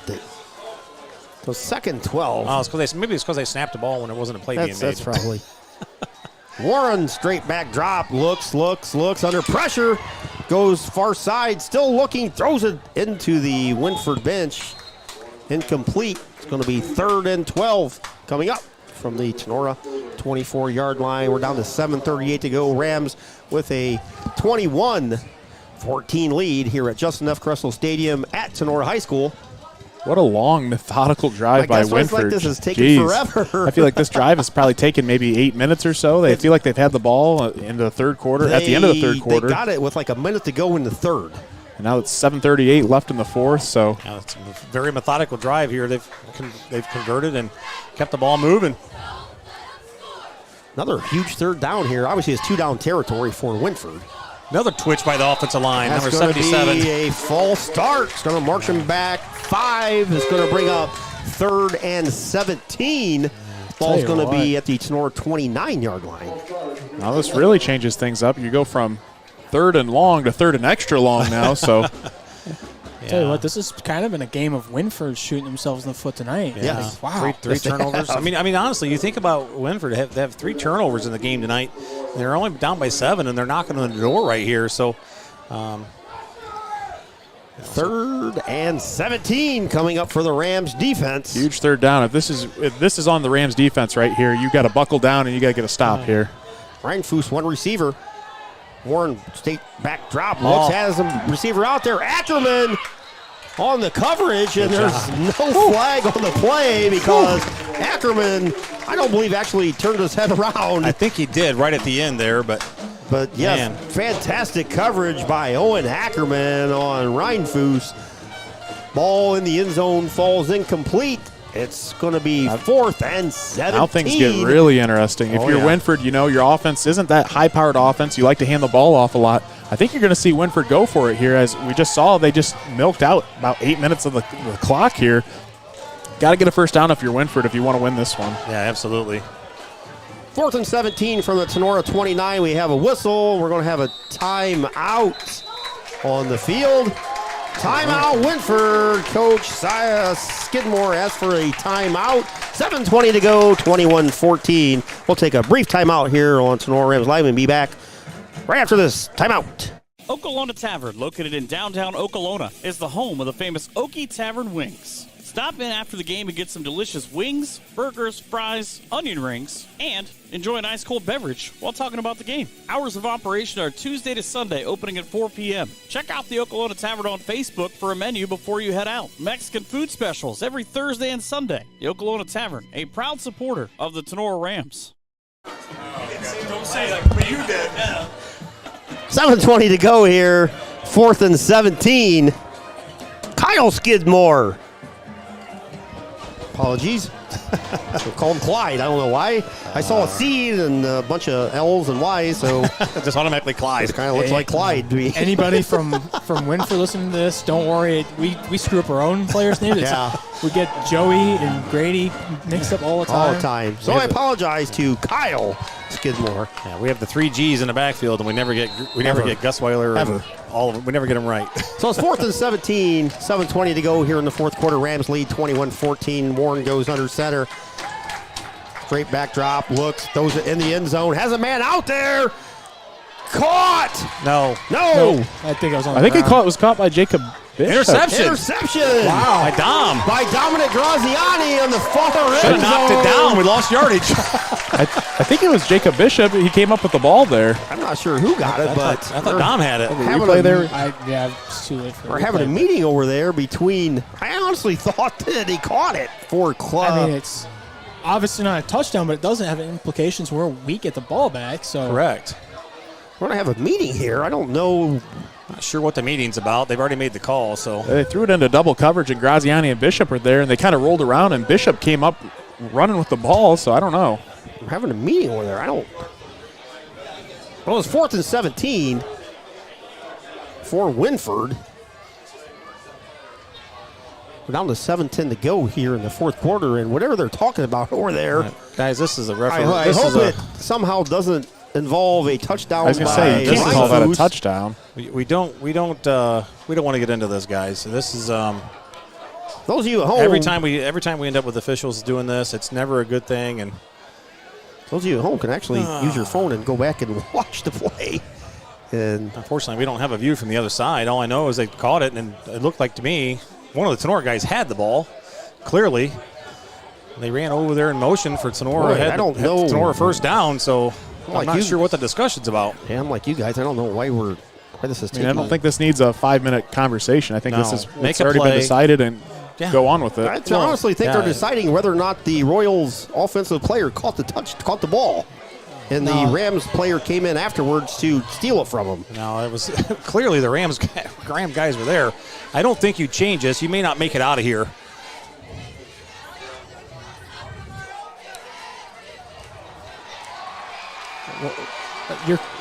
Wynford celebrating. I'm telling you, that's what they were talking about. They're saying he caught that ball. There's no way. This is just. There's no way you do that. I can't rewind. It was ruled on the. You can't. Why is this?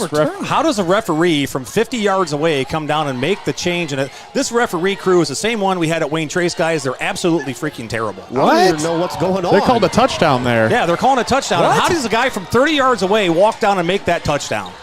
Coach, this is ridiculous. The ref standing like 10 feet away called an interception. Now we get it overturned? How do you overturn that?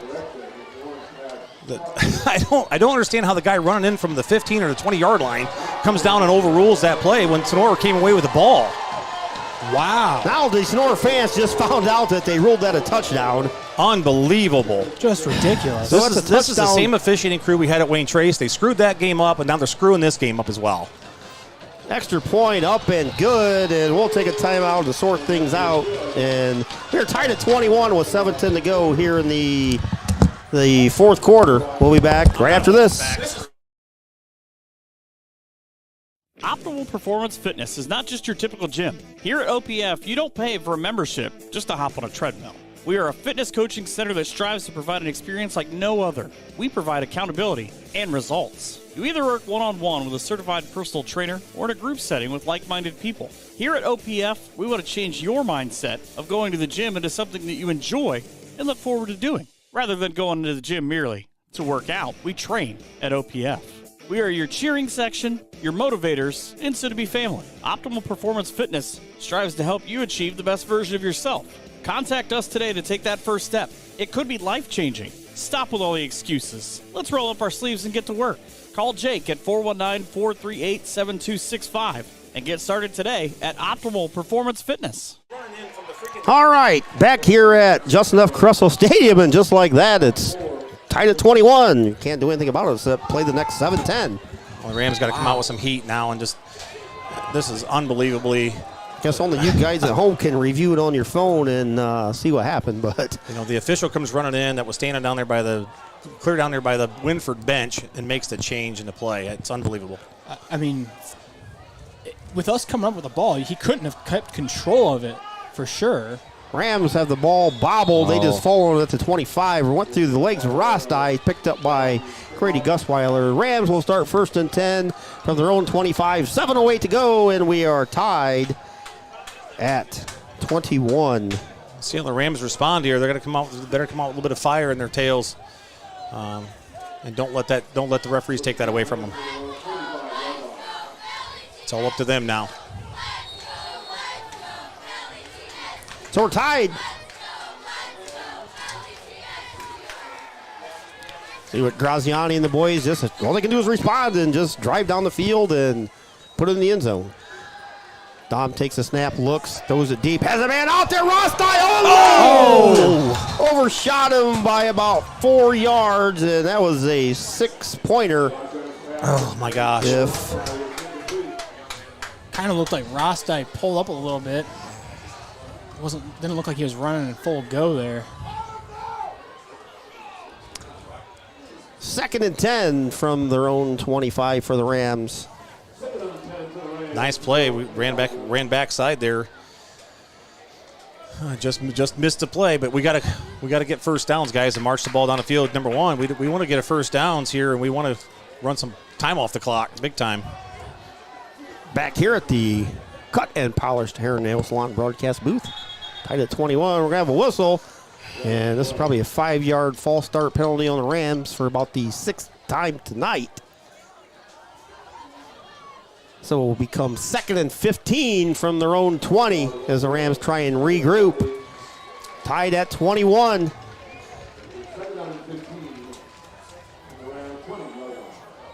Yeah, and the Rams are going to shoot themselves in the foot by getting a false start. It never ends up good like this. Get behind the sticks right off the bat.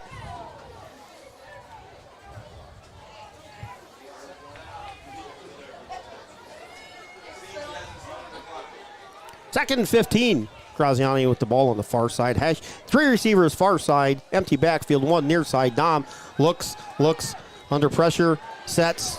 Now he's going to run. Looks again. Throws it across the middle. And there's nobody there but the Wynford Royals. And guys, this is not what you need to do here. Anthony Evans within a couple inches of a interception. Nickel dime, get your 5-10 yards at a crack here, guys, and get the first down. You're looking downfield for 30-yard passes every time now. You don't want to give Wynford back the ball with 6.5 minutes to go and punting from deep in your own end.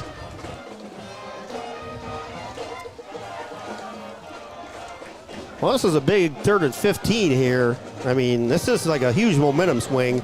Big time. 99% of the momentum is now on the side of the Wynford Royals. 3 far side, 1 near side receiver. Graziani. Again, we're looking for bombs. Throws it out there. Bishop way over the head of Jacob Bishop. Falls to the turf. 4th and 15. Bishop and the Rams are going to have to punt it away. 6:45 to go. Guys, we're in the 4th quarter. We burnt 15 seconds off the clock. If that. This is one here where Rams need a huge punt out of Jacob Bishop here, flip the field, and Rams defense has to stay strong. Tell you what, they got Blair back there deep to return. He catches the ball early. He could be a tough tackle. Good snap. Good booming kick by Bishop. Chases Blair all the way back to the 35. 35, 40, 45 for Bishop where he's tackled. And the Wynford Royals will set up. 1st and 10, 6:35 to go. Great punt there by Jacob Bishop. That's exactly what you want to do. Boot it over the guy's head, make him catch it on the run, moving backwards. Yeah, we just missed the tackle there. Yeah, if you're on the Rams punt team, you got to break down. You got to make that tackle. We just gave up 10 to 15 extra yards there. Right.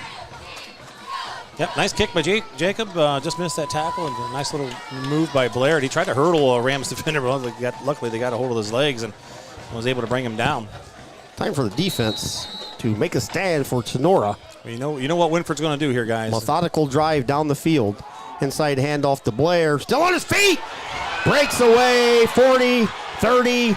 Makes a man miss at the 20. Brought down at the 15 by Braden Rostai. Right up the middle. Right up the middle. The same play that's been there all day. We haven't been able to fix that play.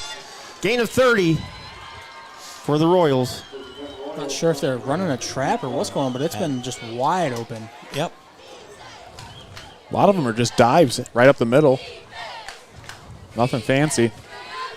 But Wynford's doing an excellent job at the run game here. Yeah, whatever they're doing there, they're making it work. They're sealing whoever they need to off, making that play work. It's the same play. It's been the same look every time. 1st and 10 from the Tinora 15. 6:10 to go and winding here. Blair off the left side gets to the 14-yard line of Tinora. Minimal gain. It's going to be 2nd and 8 for the Royals.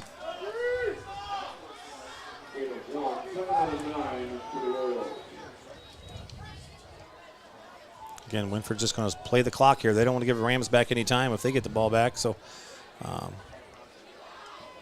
Wynford's just going to continue to run the ball here, try to get it down into the end zone, and give the Rams as little time as possible to counter. 5:30. And winding, Wynford. 2nd and 9. Same play. Blair handoff, bursts it over to the left side. Gets down to the Tinora 5. going to be close to a first down. It's almost like Blair's getting the ball. He creeps up a little bit in his alignment in the backfield. Yeah, that's such a quick hitter, and the Rams are just not in that hole.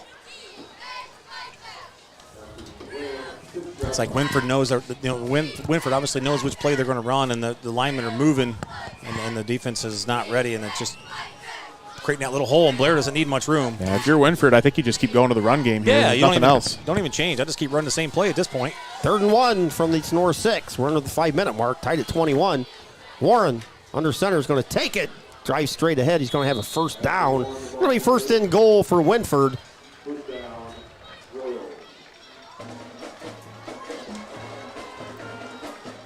Rams have 3 timeouts. Wynford has 2. Going to reset the sticks. Guys, is this one of those things where if you're the Rams, you kind of let them score? Honestly, yeah. You know what I mean? You just let them score? Well, as much problems as they had on the handoff exchange to the running back, I don't know. Yeah, it's one of those. I think there's 4:39 and counting here. I think you try to stop him if you can. Straight ahead goes Warren. He's close, and he's in. Ashton Warren with a 3-yard touchdown run at the 4:28 mark gives the Royals a 27-21 lead over the Tinora Rams. Extra point pending.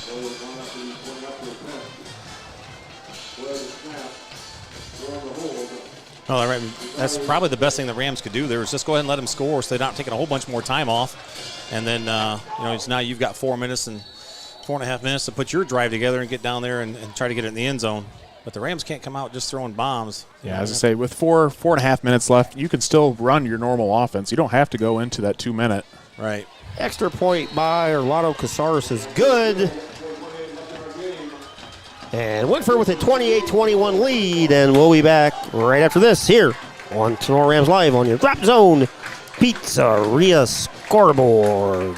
Higby Embroidery of Defiance offers custom screen printing and custom embroidery to local high schools and individuals from all areas. Connie Higby and her staff have been serving and supporting Tinora High School as well as the Tri-County area since 1999. From throws to t-shirts to school jackets and much, much more, Higby Embroidery is here to serve your custom needs. Higby Embroidery also offers custom artwork if it is needed to complete your project. Higby Embroidery is located at 1940 East 2nd Street, right here in Defiance, Ohio. Contact them at 419-428-3000 or visit them online at higby.com or Higby Embroidery on Facebook. If you are looking for a customizable item, Higby Embroidery is your place. Higby Embroidery, a proud sponsor of the Tinora Rams Live Player of the Game Award. Here comes more Tinora Rams sports action. Back at Justin F. Crussell Stadium, and just in a flash of a New York minute, the atmosphere has changed drastically. Yeah, that's 28-21, Wynford with a lead over the Tinora Rams. Wynford on the kickoff. Little onside kick attempt scooped up by Tinora at the 43. That's not a smart play, in my opinion, by Wynford. I mean, you're giving the Rams the ball at 43-yard line? I think if you're Wynford, you boot it deep. The Rams' offense has kind of struggled here in the second half, and you give the Rams really good field position. They get the ball on their own 47-yard line. So, excellent field position for the Rams. They need to capitalize on this now. Absolutely. Absolutely. Wynford's going to give you the ball at the 42. Take advantage of it. Sure hands Landon Newsom on that recovery. First and 10 Rams from their own 42, 4:27 to go. Rams need a touchdown and an extra point to tie the game. Graziani lateral in the backfield to Geisinger. 45, 40, 50, and he's tripped up as he gets into Wynford territory. Throw the flag. There you go. Thank you. Personal foul flag coming against Wynford. Evan Wright. I'm not sure what I didn't see what happened there. What happened. Geisinger was just pushing him down. I think he was just blocking. Yeah, I'm not sure what Gusweiler happened. was just blocking, did a nice job driving the guy to the ground, and looks like Warren got a little upset with it and come in and made a shove, and it's going to give Tinora an extra 15 yards. Guys, we talk about got to make sure I get the right person. Geisinger, not Gusweiler. Yeah. The change that he had to make to catch the ball. That ball was thrown behind his body, and if he didn't catch that could have been borderline called a fumble. We know what's happened here tonight, and that's the last thing we'd want. But excellent job by Joey Geisinger to make that adjustment and pick up a huge gain. You know, that was the same thing that happened in Antwerp. That ball was thrown off of Gusweiler's shoulder. They rolled it a backward pass. Yeah, when you throw the ball down the line like that, you don't want to give any kind of chance, especially you don't want to put the ball in the referee's hands. Yeah. So excellent job by Joey. Especially not here tonight. Penalty takes it down to the Wynford 32. Bishop in motion, fake handoff in the backfield. Gusweiler across the 30, down to the Wynford 25. Gain of 7 on the play for Tinora. We're down to the 4-minute mark, 28-21. Wynford with the lead over the Rams. Rams have 2 timeouts. Wynford with 3. Guys, what do you do here now? You know, now you're kind of sitting in a good position if you're the Rams. You know, you've got 3 minutes and 46 seconds and counting. You got 3 timeouts. Do you milk the clock here and run it down, or do you score as quickly as possible? Boy, that's a very good question. I just keep running the ball. I think you just score. Just run your offense. Rostai in motion. Graziani with the shotgun gives the ball to Gusweiler over the 20. Yeah, first down. Tripped up as he got to the 17. First down, Rams. Down to 3:20. Yeah, you don't get fancy here. Just do what you've been doing. You march the ball down the field. You got plenty of time. You don't want to score too early and give Wynford the ball. But Keith made a very valid point. You got to score the ball first. Yeah, you got to score. So just, like I said, don't get fancy. Just do what you do and just take the ball down and get it in the end zone the way you've been doing it. Well, guys, we're not the only ones in trouble. Arlington 20, Antwerp 12, fourth quarter. Ouch. Defiance with a 14-7 win at bay. Here, Rams trail 28-21, under 3 to go. Clock's running. Play clock is at 2-1. Graziani got it off in time, takes the snap under pressure, dancing around, still on his feet, 15. Woo, down to the 11. Graziani ran about 55 yards to get about 4. He's got that Vaseline on him. Talking about making something out of nothing. That was literally making something out of nothing there, boys. I don't know if Graziani has taken dance lessons in his youth, but if not, boy, oh boy. He's probably the most elusive player I've seen this year. So shifty. That play was broken from the beginning. Dom's trying to get people in motion and trying to get them to move, and nobody was moving, so the ball got snapped. So, 2nd and 5. Handoff. Geisinger busted up inside. First down, Rams. I think they called a face mask. Yes, he got his head jerked. So a first down, Tinora is going to be inside the there's a flag on the far side of the field, guys. Which I'm not sure what that was. There was no white jerseys anywhere near green jerseys, so I'm not sure. There's a flag on the far side of the field and a flag in the middle here. I'm not sure which is which. I like Hopefully that. it's for the same infraction. I like that run, though. Geisinger ran hard, and he kind of got grabbed by the face mask. What does he do? He readjusts that helmet. He gets right back to the huddle, and he's ready to get another handoff. Oh, that's going to put the ball at the 3. 2:02 to go here in the fourth quarter. Flags must have been for the same thing, I'm guessing, because they came in at the same time. Yeah. So.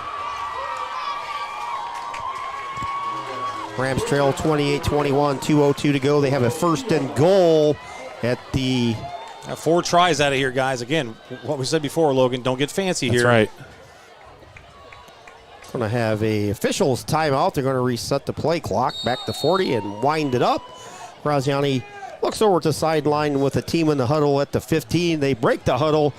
They send Ackerman far side and Shively near side. We got 2 backs in the backfield behind Graziani, Gusweiler and Graziani. Plenty of time on the play clock. It's at 20. Game clock is winding, 1:45. I think they're going to run it down here, and I foresee a handoff. I'm not sure what we're doing. Trying to kill the clock before they score. Graziani gives it to Gusweiler, caught in the backfield with a loss of 2 or 3. It's not the play I run, guys. I don't know. Trying to run off tackle there and blow it up the middle. Yep. One thing I am seeing, though, is Ackerman's over there one-on-one again. Kind of the same look that we had when he ran across the middle of the field with that touchdown pass. I still think you got to hand the ball right up the middle here. Yeah. You got 3. This is definitely, obviously, 4-down territory. Yeah, obviously. You got to put it in the end zone to tie the game. So, I don't know. I don't know that I'd throw the ball here. Give the ball to Geisinger right up the middle here. Yeah. Game clock down to a minute. Second goal from the 6 for Tinora. Graziani takes it. He's going to run to the right. Makes a couple men miss. Dives forward. Gets down to the 2. Going to be 3rd and goal for Tinora. As you guys said, it's 2-down territory for the Rams. Whistle. I think Wynford's maybe going to call timeout. I don't know. Tinora with the timeout. Timeout on the field brought to you by Clubhouse Pizza and A. Game clock, 46 seconds. Scoreboard says Wynford 28, Tinora 21. Third and goal from the 3 for the Rams. Each team has 2 timeouts. Timeouts on the field brought to you by Clubhouse Pizza in Nay. We'll see what the Rams offense and Coach Kelly draw up here. We say the Rams have 2 plays to get it in from the 3. And still looking at the local scoreboard, still 20-12 Arlington over Antwerp. Hopewell Loudon 46, Montpelier 14, Liberty Center 56-14 over Elmwood. LCC with a 42-20 win over Ayersville. Archibald victorious 37-6 over Frederickson. Bluffton 63-6 over Paulding here. Rams trying to tie this game up. Guys, this is by 7. 2 down territory for the Rams. Obviously, they got to get it in the end zone to tie the game. And to me, you give it to your bruisers and let them go straight forward and just put it in the end zone here. Yeah, like Tony and I talk, I think you just give the ball to Geisinger here. You got 2 attempts. Gus Weiler, handoff, There you go. 2-1 touchdown Rams. Grady Gus Weiler from 3 yards out gets the Rams within 1 at 28-27. Biggest kick in Jacob Bishop's life right here. Way to go for the here though. Just go out and do what you always do. Don't change anything. Don't let the pressure set in. It's just another kick, you know. Yeah, don't hurry up. I mean, if I'm Wynford, maybe I call a timeout here. I don't know. I know you need to Rams timeout. acting like they're going to go for 2. What are we doing? Timeout on the field. Wynford, I would assume, takes a timeout, and they do. I would assuming, honestly, guys, the Rams just did that to burn a timeout for they Wynford. may have. Yeah, they may have. I think that's probably a strategical move by Tinora. I don't know. Maybe, you know what? It's one of those things where you're a coach. Do you go for the win, think you can win it in overtime, or do you just try to win it now? And if you make it, you're a hero. If you make it and you win, you're a hero. And if you don't, well, then you're a 0. Well, you know what? We've asked Coach Mickey and several other coaches, and they say in the moment, we're going for 2. Yeah. So we'll see what the coaches are talking about out there with the guys. Now I'm just thinking too. I'm not sure 100%. How are overtime rules for high school? I know you get the ball at 20-yard line, but is it the first? It's not the first one to score. No, each team gets a shot. Each team gets a possession. Yeah, each team then gets just possession. alternate. Yes. But guys, the Rams responded after just 4 minutes of total chaos. Yeah, absolutely. Where their balloon just got popped and then stomped on and thrown in the river. You could just feel it. You know, Wynford had all the momentum after that call was reversed. I've never seen such a thing like that where they actually reversed it and called it a touchdown. Yep. And, you know, energy was just drained from Tinora. The kids came out there. They moved the ball downfield, and they ended up with a touchdown. I mean, you couldn't ask for much more there. So Jacob Bishop on for the extra point. Gus Weiler on the snap. Graziani on the hold. Bishop on the kick. 28. And the Rams are again adjusting out like they're going to go for 2. Well, we saw him run this before. It might look for Gus Weiler here for a pass. Timeout on the field by... Looks like Coach Becker this time. Becker. So the Rams come out in that same formation where they shoot everybody to the left outside of just 3 people at the ball. Rams trying to play a chess match here right now. They are. I think Coach Becker wants to go for the W. We'll see what happens, guys. Yeah, he's kicking it back and forth. Hopefully we can ask Coach Becker when Logan goes down on the field. Let's hope.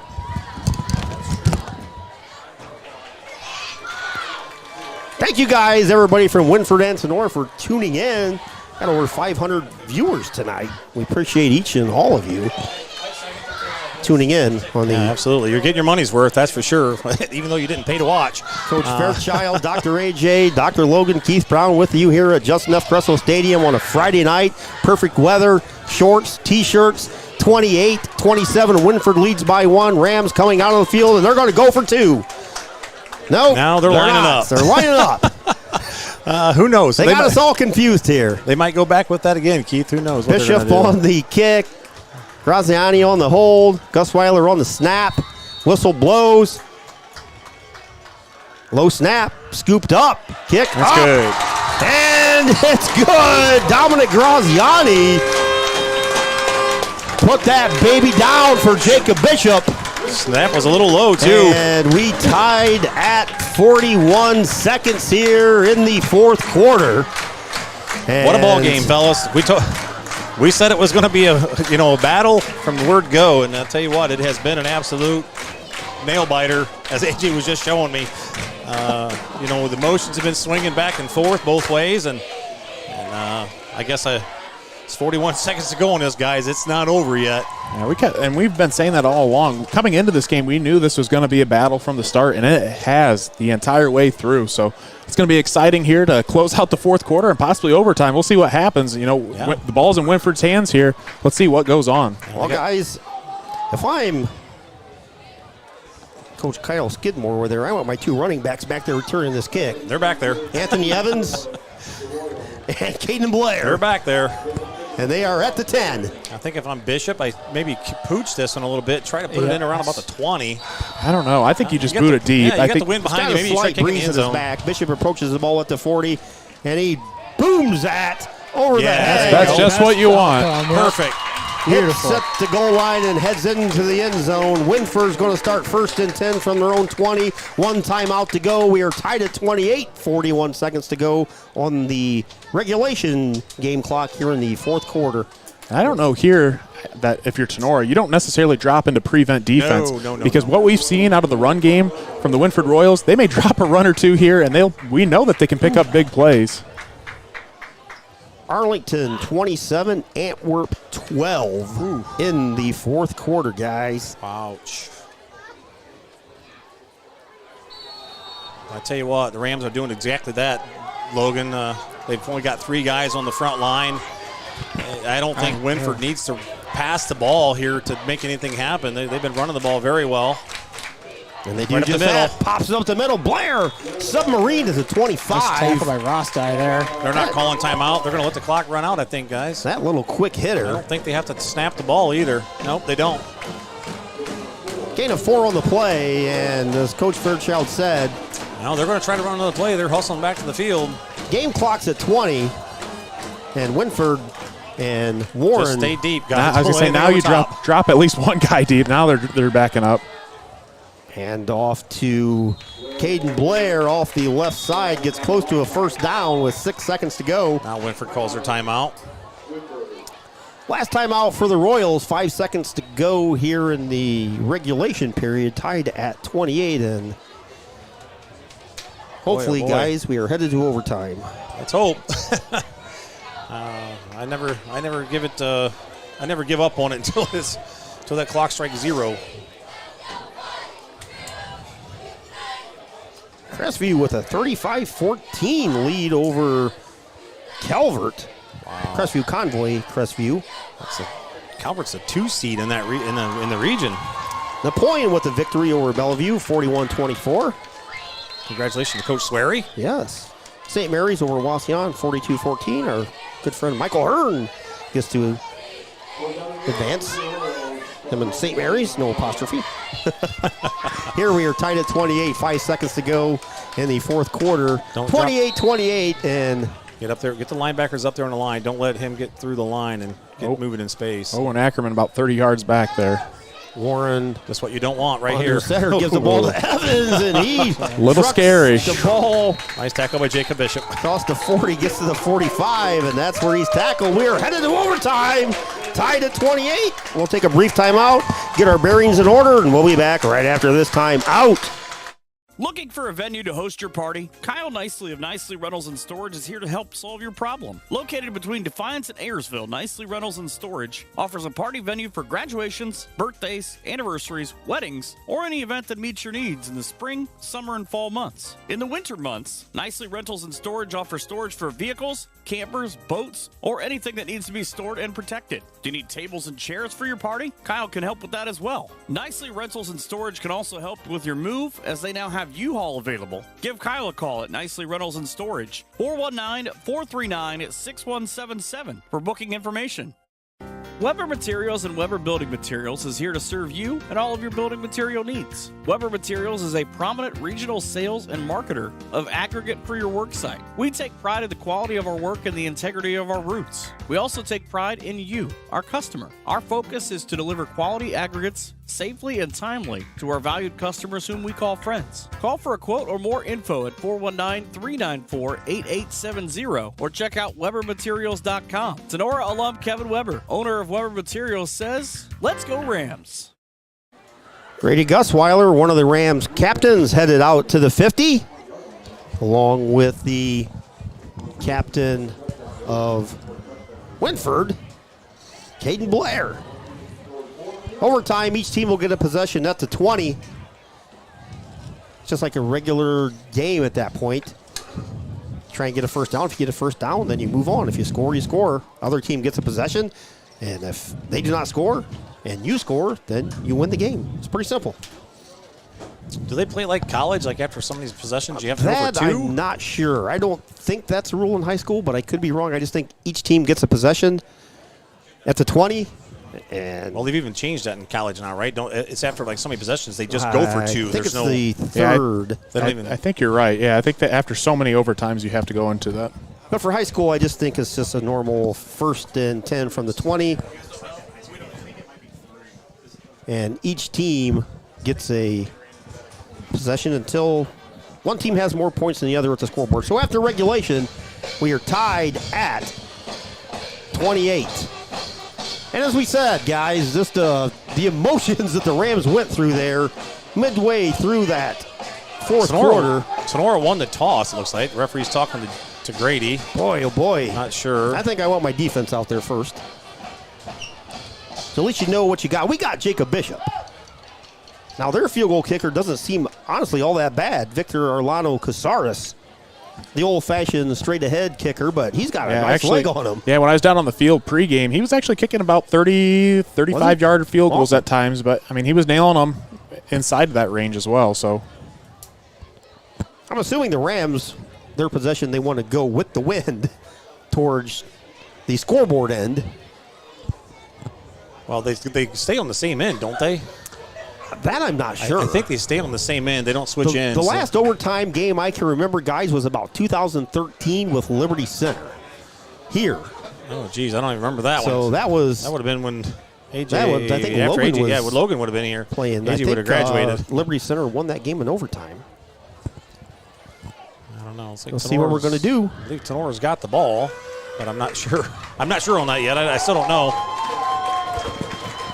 Rams are going to send the offense on the field to the side to our right. So those of you listening on radio, Rams will be going actually left. Looks like the defense is right. out So there. yeah, the defense is going out. So, guys, there. I'm reading this overtime rules here. I don't know if this is the most updated, but it says that, looking here, basically, essentially, you just keep going until someone wins. I don't think anyone has to attempt for two, so. It's like Caleb Pullman said triple overtime in Tinora in 2013. Yeah, this ruling here says score tied after first overtime period. If the score remains tied after each team has been on offense in an OT period, then play more offensive overtime periods until a winner is determined.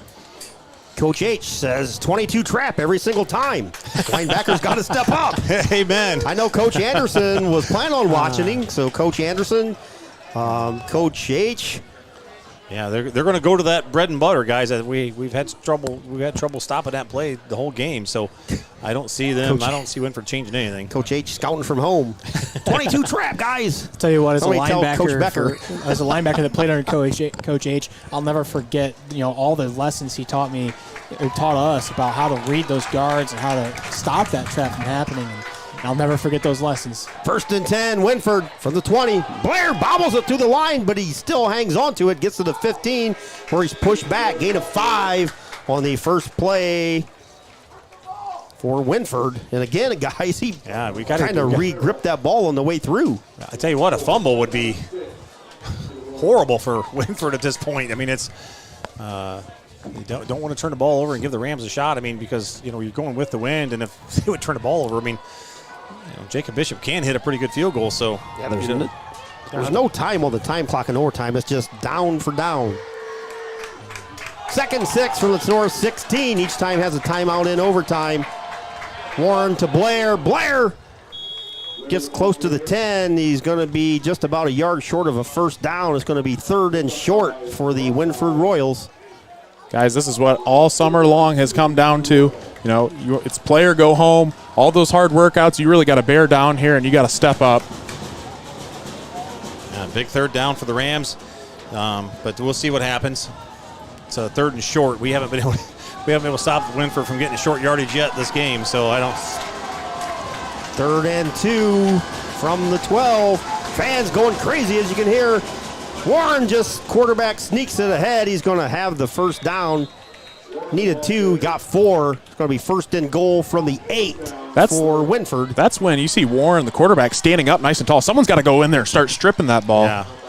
It's almost like a stork when he goes through the line. He's so tall. He stands up nice and tall. That's where that second guy or that third guy's got to come in there and start ripping at that football. I think they were trying there, but he had it covered up. So, but regardless if Wynford scores, the Rams still will get the ball back with a chance to score. 1st and goal from the 8. Rams' job is to prevent them from scoring. Blair off the left side. Gets to the 5. Guys, I think I maybe go to a 6-man front here against these guys because they're just going to keep pounding the ball.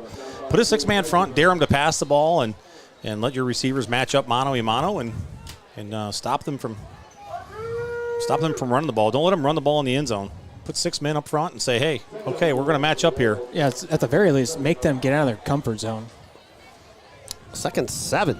Or basically 2nd and goal. I mean, you put 6 men up there, now you got every one of those gaps filled. You don't give them they'll have to get it outside. Then you let your linebackers do their job. 2nd goal from the 7. Warren goes under center. He's got 2 backs behind him. Gives the ball to Blair. Blair caught in the backfield by nice tackle for loss there. Grady Gusweiler. GMC Player of the Year. There's that man. Grady Gusweiler wrapped up Blair in the backfield for a loss.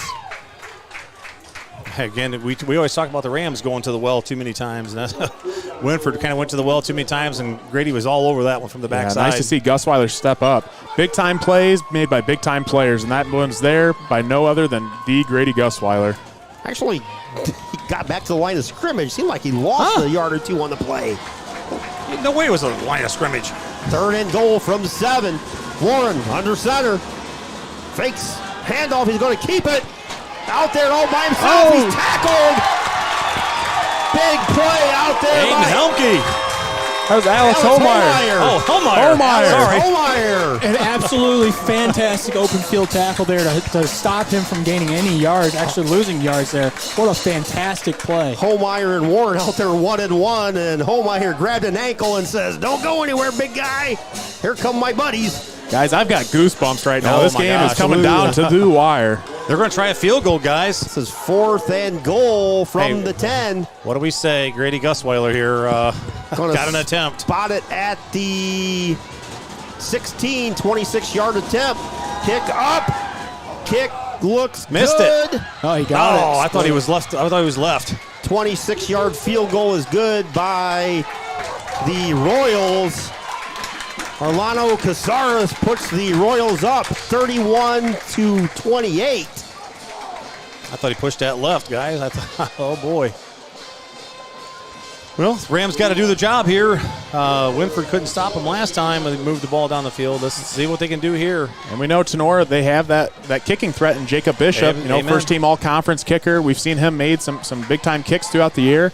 So we know that Rams have that in their back pocket. But at the end of the day, you got to score that touchdown here and end the game. Yeah, I don't even play around. I just go just don't get fancy. Just do what you've been doing and do what you did on the way down the field here to tie the game, and just you had a pretty good run there. Wynford was struggling to stop you. Don't get fancy. Touchdown, as Guy said, touchdown wins the game for the Rams. Field goal ties it. Rams going the same direction, have a slight breeze at their back. Again, thanks everybody for tuning in here on Tinora Rams Live. Coach Fairchild, Keith Brown, Dr. AJ, Dr. Logan with you on this Friday night. Guys, Devin Llewellyn checked in.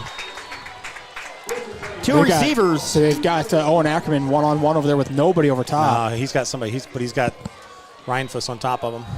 Gusweiler busts across the 20, gets down to the 16, gain of 4 on the play. Now this is a situation, I don't think if you're the Rams, you deviate away from your identity. I think you've moved the ball fairly well here as of late. You know, your running attack's going for you. I think you got to hand the ball off here to your big bruiser backs. Llewellyn checks, no, Llewellyn's going, and Llewellyn checks out.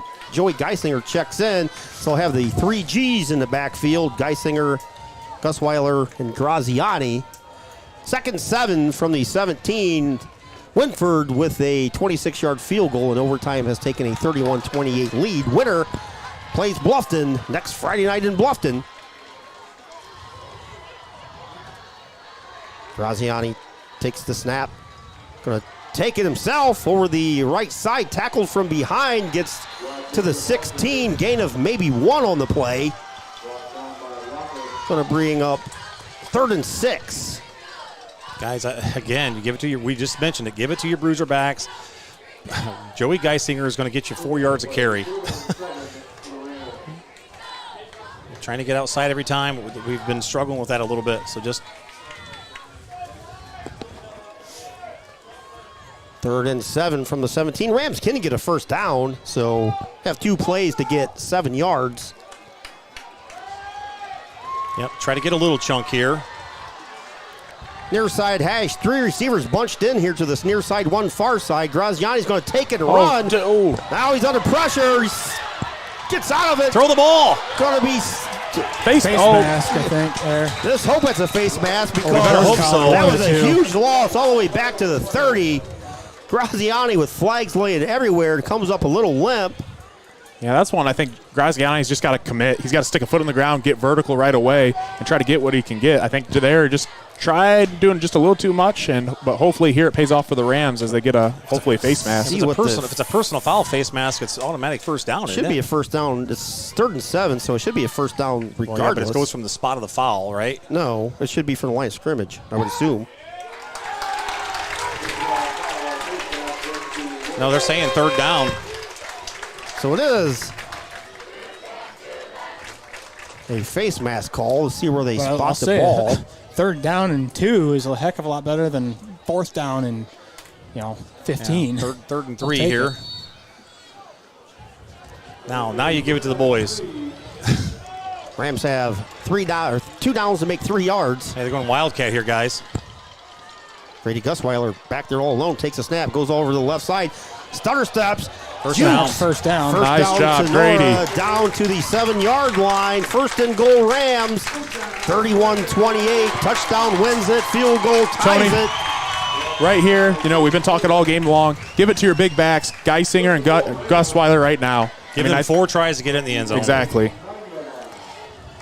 31-28. Wynford with the lead in overtime. No time on the clock. 1st and goal, Tinora from the 9. They break the huddle balls in the center of the hash. Graziani in shotgun formation has a receiver near side Shively, far side Ackerman, 2 backs in the backfield.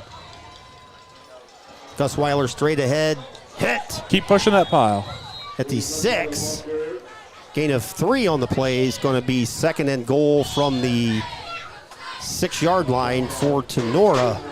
Looks like they're putting him more about the 7 there.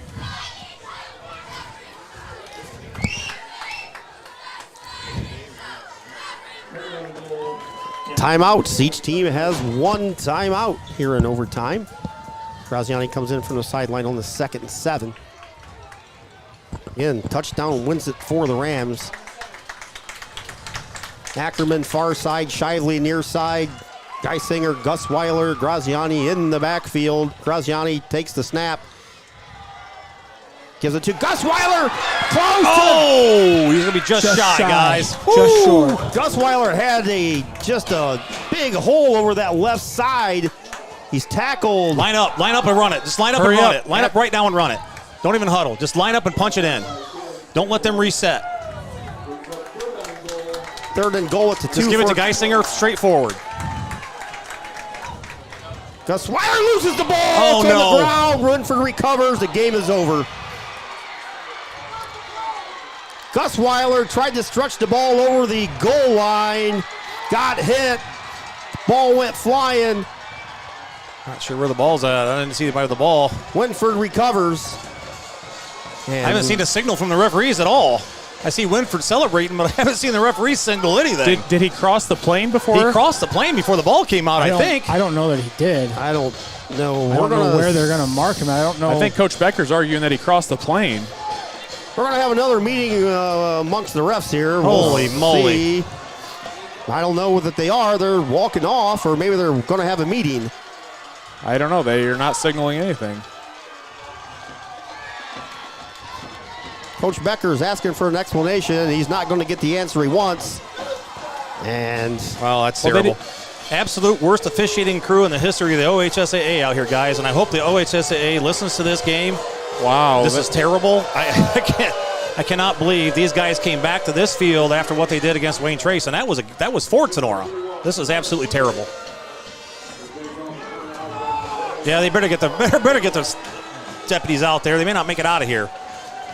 So Wynford will move on to play Bluffton next Saturday, and Rams, their season ends at 31-28, and we'll be back with our Bidlack Insurance and Investments post-game show, and we'll sum it up as, well, the best we can. Rams see their season end tonight, and we'll be back after a couple timeouts.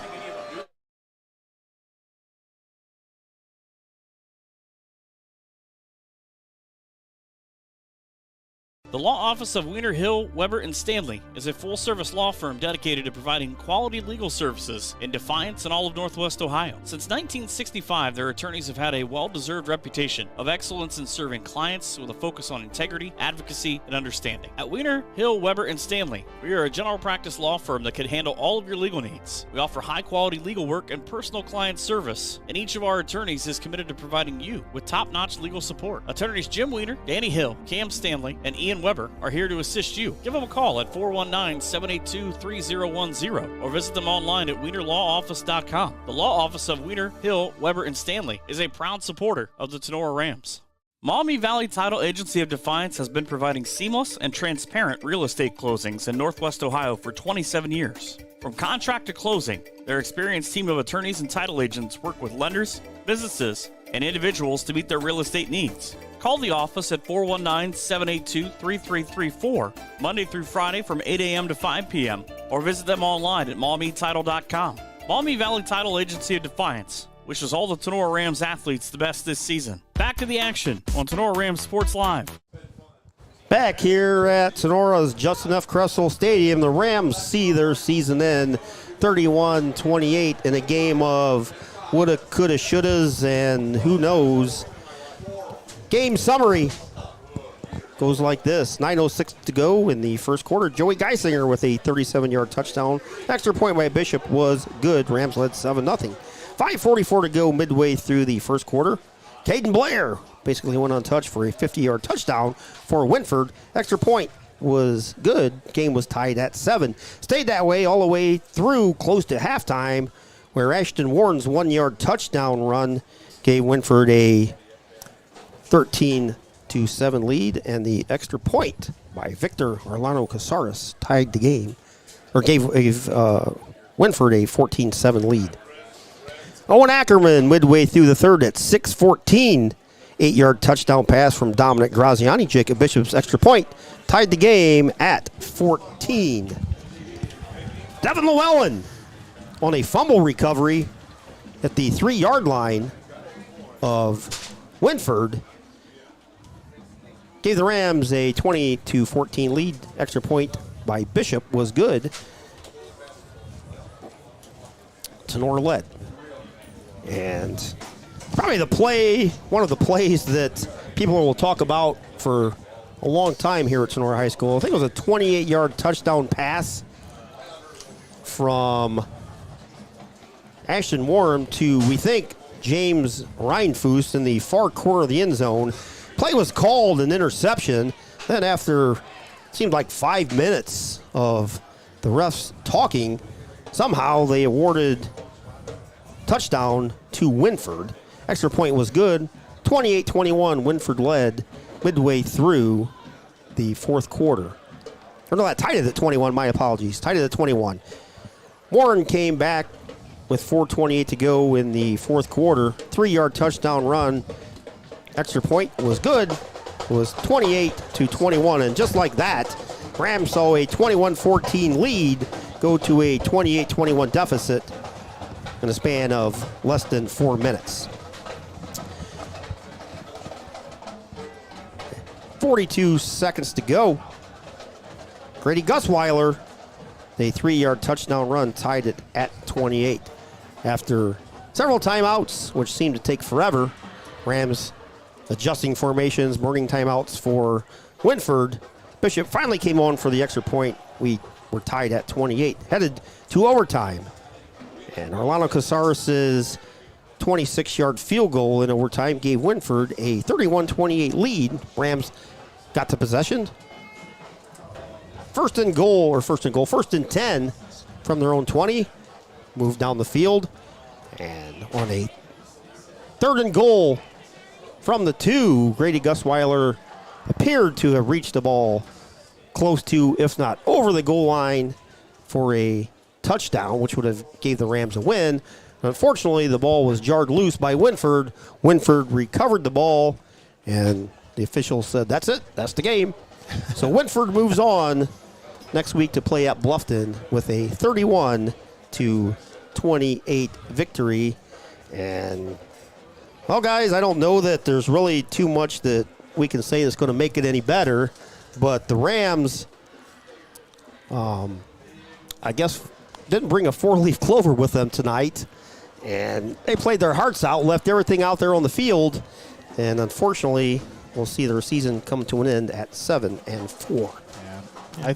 I think first and foremost, you got to congratulate the Wynford Royals. You can't take anything away from that team. They're very well coached by Kyle Skidmore. Yep. But at the end of the day, it's just unfortunate the series of events, what happened with the officiating tonight. A couple very controversial calls that ended up paying big dividends in this game. But, it was a hard-fought battle by both teams. For the Tinora Rams seniors, that's definitely not the way you want to go out your senior year, especially with some of the calls that were unfortunately called tonight. But at the end of the day, it was a good game if you're a spectator, just not if you're on the Tinora Rams fan base. So, but, good luck to Wynford Royals, and definitely a tough out. Going to be in the tournament, and, for all the seniors, they gave it them their all tonight and throughout the whole season. So definitely didn't leave any regrets out there for those kids. So yeah, Coach Becker still talking to the team out there at the 25. Tony, AJ? Oh, just with that, Coach Becker's got to hold his head high, coming into this, the end of the season here, because they have done fantastic things throughout the season here, coming away with the GMC title, a share of it, after starting the season 2-3 against some gauntlet teams, coming out the rest of the season and just absolutely dominating. With a big win against Ayersville, and then several shutouts against other GMC conferences. Coming out here tonight in your first playoff game as Coach Becker, his first head coach game with the Tinora Rams as in playoffs, and put up a heck of a fight. All the way down to the very last play. Yep, and that's unfortunate the way it ended. And when it comes to the officiating, the one thing that I like for officials is to be decisive. If you're going to make a decision, make a call.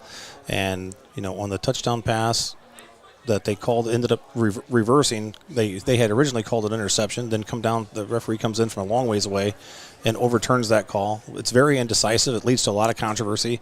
And then down here at the goal line on that very last play, he stretches that ball out. They were only not even a yard out, I don't think. He stretches the ball out, and none of the referees even signal anything. And that's the problem that I have is if you're going to be decisive. They were all standing there talking, then everybody just walked away. Nobody even really signaled anything. Yeah, there was no signal. That's the problem I have with officiating. When if you're going to do it, just be decisive and move on. But when you stand there and you're not sure, then it leaves a lot of people to question what you're doing. And but when it comes to the game, Wynford's tough. We knew it was going to be a battle. Those two running backs are good. They were well blocked up front the whole game, creating big, huge holes for Blair to get through and Evans to get through. It's no wonder those guys are 1,000-yard backs. Yes. But, the Rams fought, and we're literally, 6 inches away from taking home the win tonight. But, I know Grady. I can see him standing out there. He's very upset with himself. I know he is because he's all about the team and love that kid, and he plays with all heart.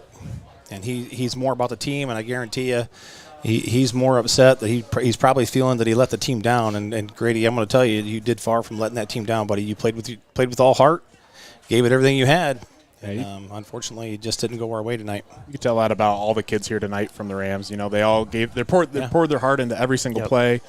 They gave it all they had, and just didn't come up on the right side. Well, like Logan said, like these kids basically start lifting end of May, early June. Yes, and they do that probably close to almost 3, 4, 5 days a week. Yeah. You go through all the summer, you go through all the practices, you go through all the games, and it comes down to inches. It does. From moving on to the next round, and that's the truth of it. Inches decided this game tonight, on both ends.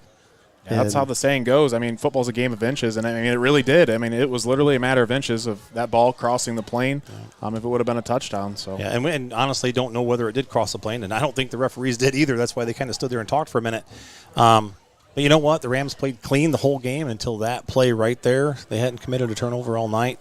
You talk about if you win the turnover battle, you win. Well, not tonight. The Rams forced 3 turnovers and made the one crucial turnover there at the end that, unfortunately, now the Rams walk away, like Keith said, 7-4. And a GMC title share. Oh, yeah. I mean, but still, absolutely nothing to be ashamed of your season here. I mean, especially with everything that went on this year with, the passing of Coach Becker's wife in the middle of the season and game week 3 there. And Archbold, I'm going to reach out to them again. Class act coming over here, supporting the team and everything they did. And but just all that turmoil and just didn't go the Rams' way tonight. And that's what you play the games for a reason until you're going to continue to play until the scoreboard is in somebody's favor when it strikes 0. And tonight wasn't Tenora's turn. Yeah. So moving on, we wish the best to Kyle Skidmore and the Royals of Wynford. They got a big 3 there. I mean, you say big 3 in basketball all the time. You got Ashton Warren and Anthony Evans and Caden Blair. Then Ryan Foose out there receiver. So actually a big 4. And they're going to face a tough defense down in Bluffton. But we'll look at some scores around the area. So we're not the only school that had a tough night. Arlington Red Devils with a 27-20 victory over the Antwerp Archers. So Arlington will move on. Hopewell Loudon 46, Montpelier 14, Liberty Center 56-14 over Elmwood. LCC, the Thunderbirds 42, Ayersville 20. Bluffton 63, Paulding 6. Archibald 37, the Frederickstown Freddies 6. Napoleon with a 41-24 victory. And talk about people that have faced heat most of the season. Coach Schwery moving to the second round at Napoleon. Pandora Gilboa 33, Lipsick 24, St. Mary's 42, Wauseon 14, Columbus Grove 42-17 over Lakota. Van Wert 48, River Valley 30, Crestview, the Knights of Convoy 42 with a 42-14 win over Tiffin Calvert. Defiance moves on, 14-7 win over the Bay Rockets. West Holmes 70 and Bryan 50. PH 40-8 over North Central. And that's all the scores I have at this time. So we appreciate everybody for tuning in all season long. And couldn't ask for anything more from these guys here. AJ, Logan, Coach Fairchild, best of the best. And our sponsors, Fairchild Family Chiropractic. Make sure you stop out and see Dr. AJ and Dr. Kayla, 100 Stadium Drive. Make sure you book online. You can just book an appointment online if you don't want to talk to anybody. Like me, I just use apps and don't talk to anybody. Optimal Performance and Fitness. Thank you, Jake Rubio. Clubhouse Pizza and Nay. Bat and Stevens in Jewel, Ohio. Thank you, Jeff Batt. Sonora Rams Athletic Boosters. Wooden Indian Pawn Shop, Bidlack Insurance and Financial Services. Cut and Polished Hair and Nail Salon. Thank you, Tim and Jenny Bidlack. Weber Bookkeeping, Hall Crop Insurance, Signs Excavating, Higbee Embroidery, Drop Zone Pizzeria in Ayersville and Stryker, Wiener Hill Weber and Stanley, Attorneys at Law, Oklahoma Tavern, Maumee Valley Title Agency, BSN Sports, Firestone Tavern, MEC, Mayfield Engineering, Postum Insurance and Investments, Northwest Ohio Sports. Make sure you tune in to our podcast on Wednesday. Sure we'll have a lot to say on there. Brother Tacos and Catering. Thank you, Joe and Sheila Salinas. Schlegel Farms. Thank you, Chris and Becky and kids. Vince Salinas and Michelle Bacon. Appreciate you guys. Big Rams fan, Laura Kepi. Kevin Weber of Weber Materials. Thank you, Kevin. Tinora alum, Kevin Weber of Weber Materials. Prosperity Painting, Nicely Storage and Rentals, Patriot Outdoors Hunting, and thank you, Michael Hearn, for being our voiceover for our commercials this season. So that's it for our 2023 football season. Rams finished 7-4. And salute again to our senior class. Caden Radzik, unfortunately, was injured, did not play. Owen Ackerman, Grady Gusweiler, Carter Gilliam, another injury, was not able to play tonight. Braden Ross died. Joey Geisinger, Graham Askins, another guy who was wishing the best for Graham. He was hurt early in the contest. Andrew Richardson and Landon Newsom. Again, thank each and every one of you for tuning in. And Rams have nothing to hold their head about as they head off the field tonight. GMC championship and a 7-4 record and a lot of adversity. So thank you for the enjoyable ride, and we'll see everybody in about a month for basketball. Take care. Have a good weekend, everybody.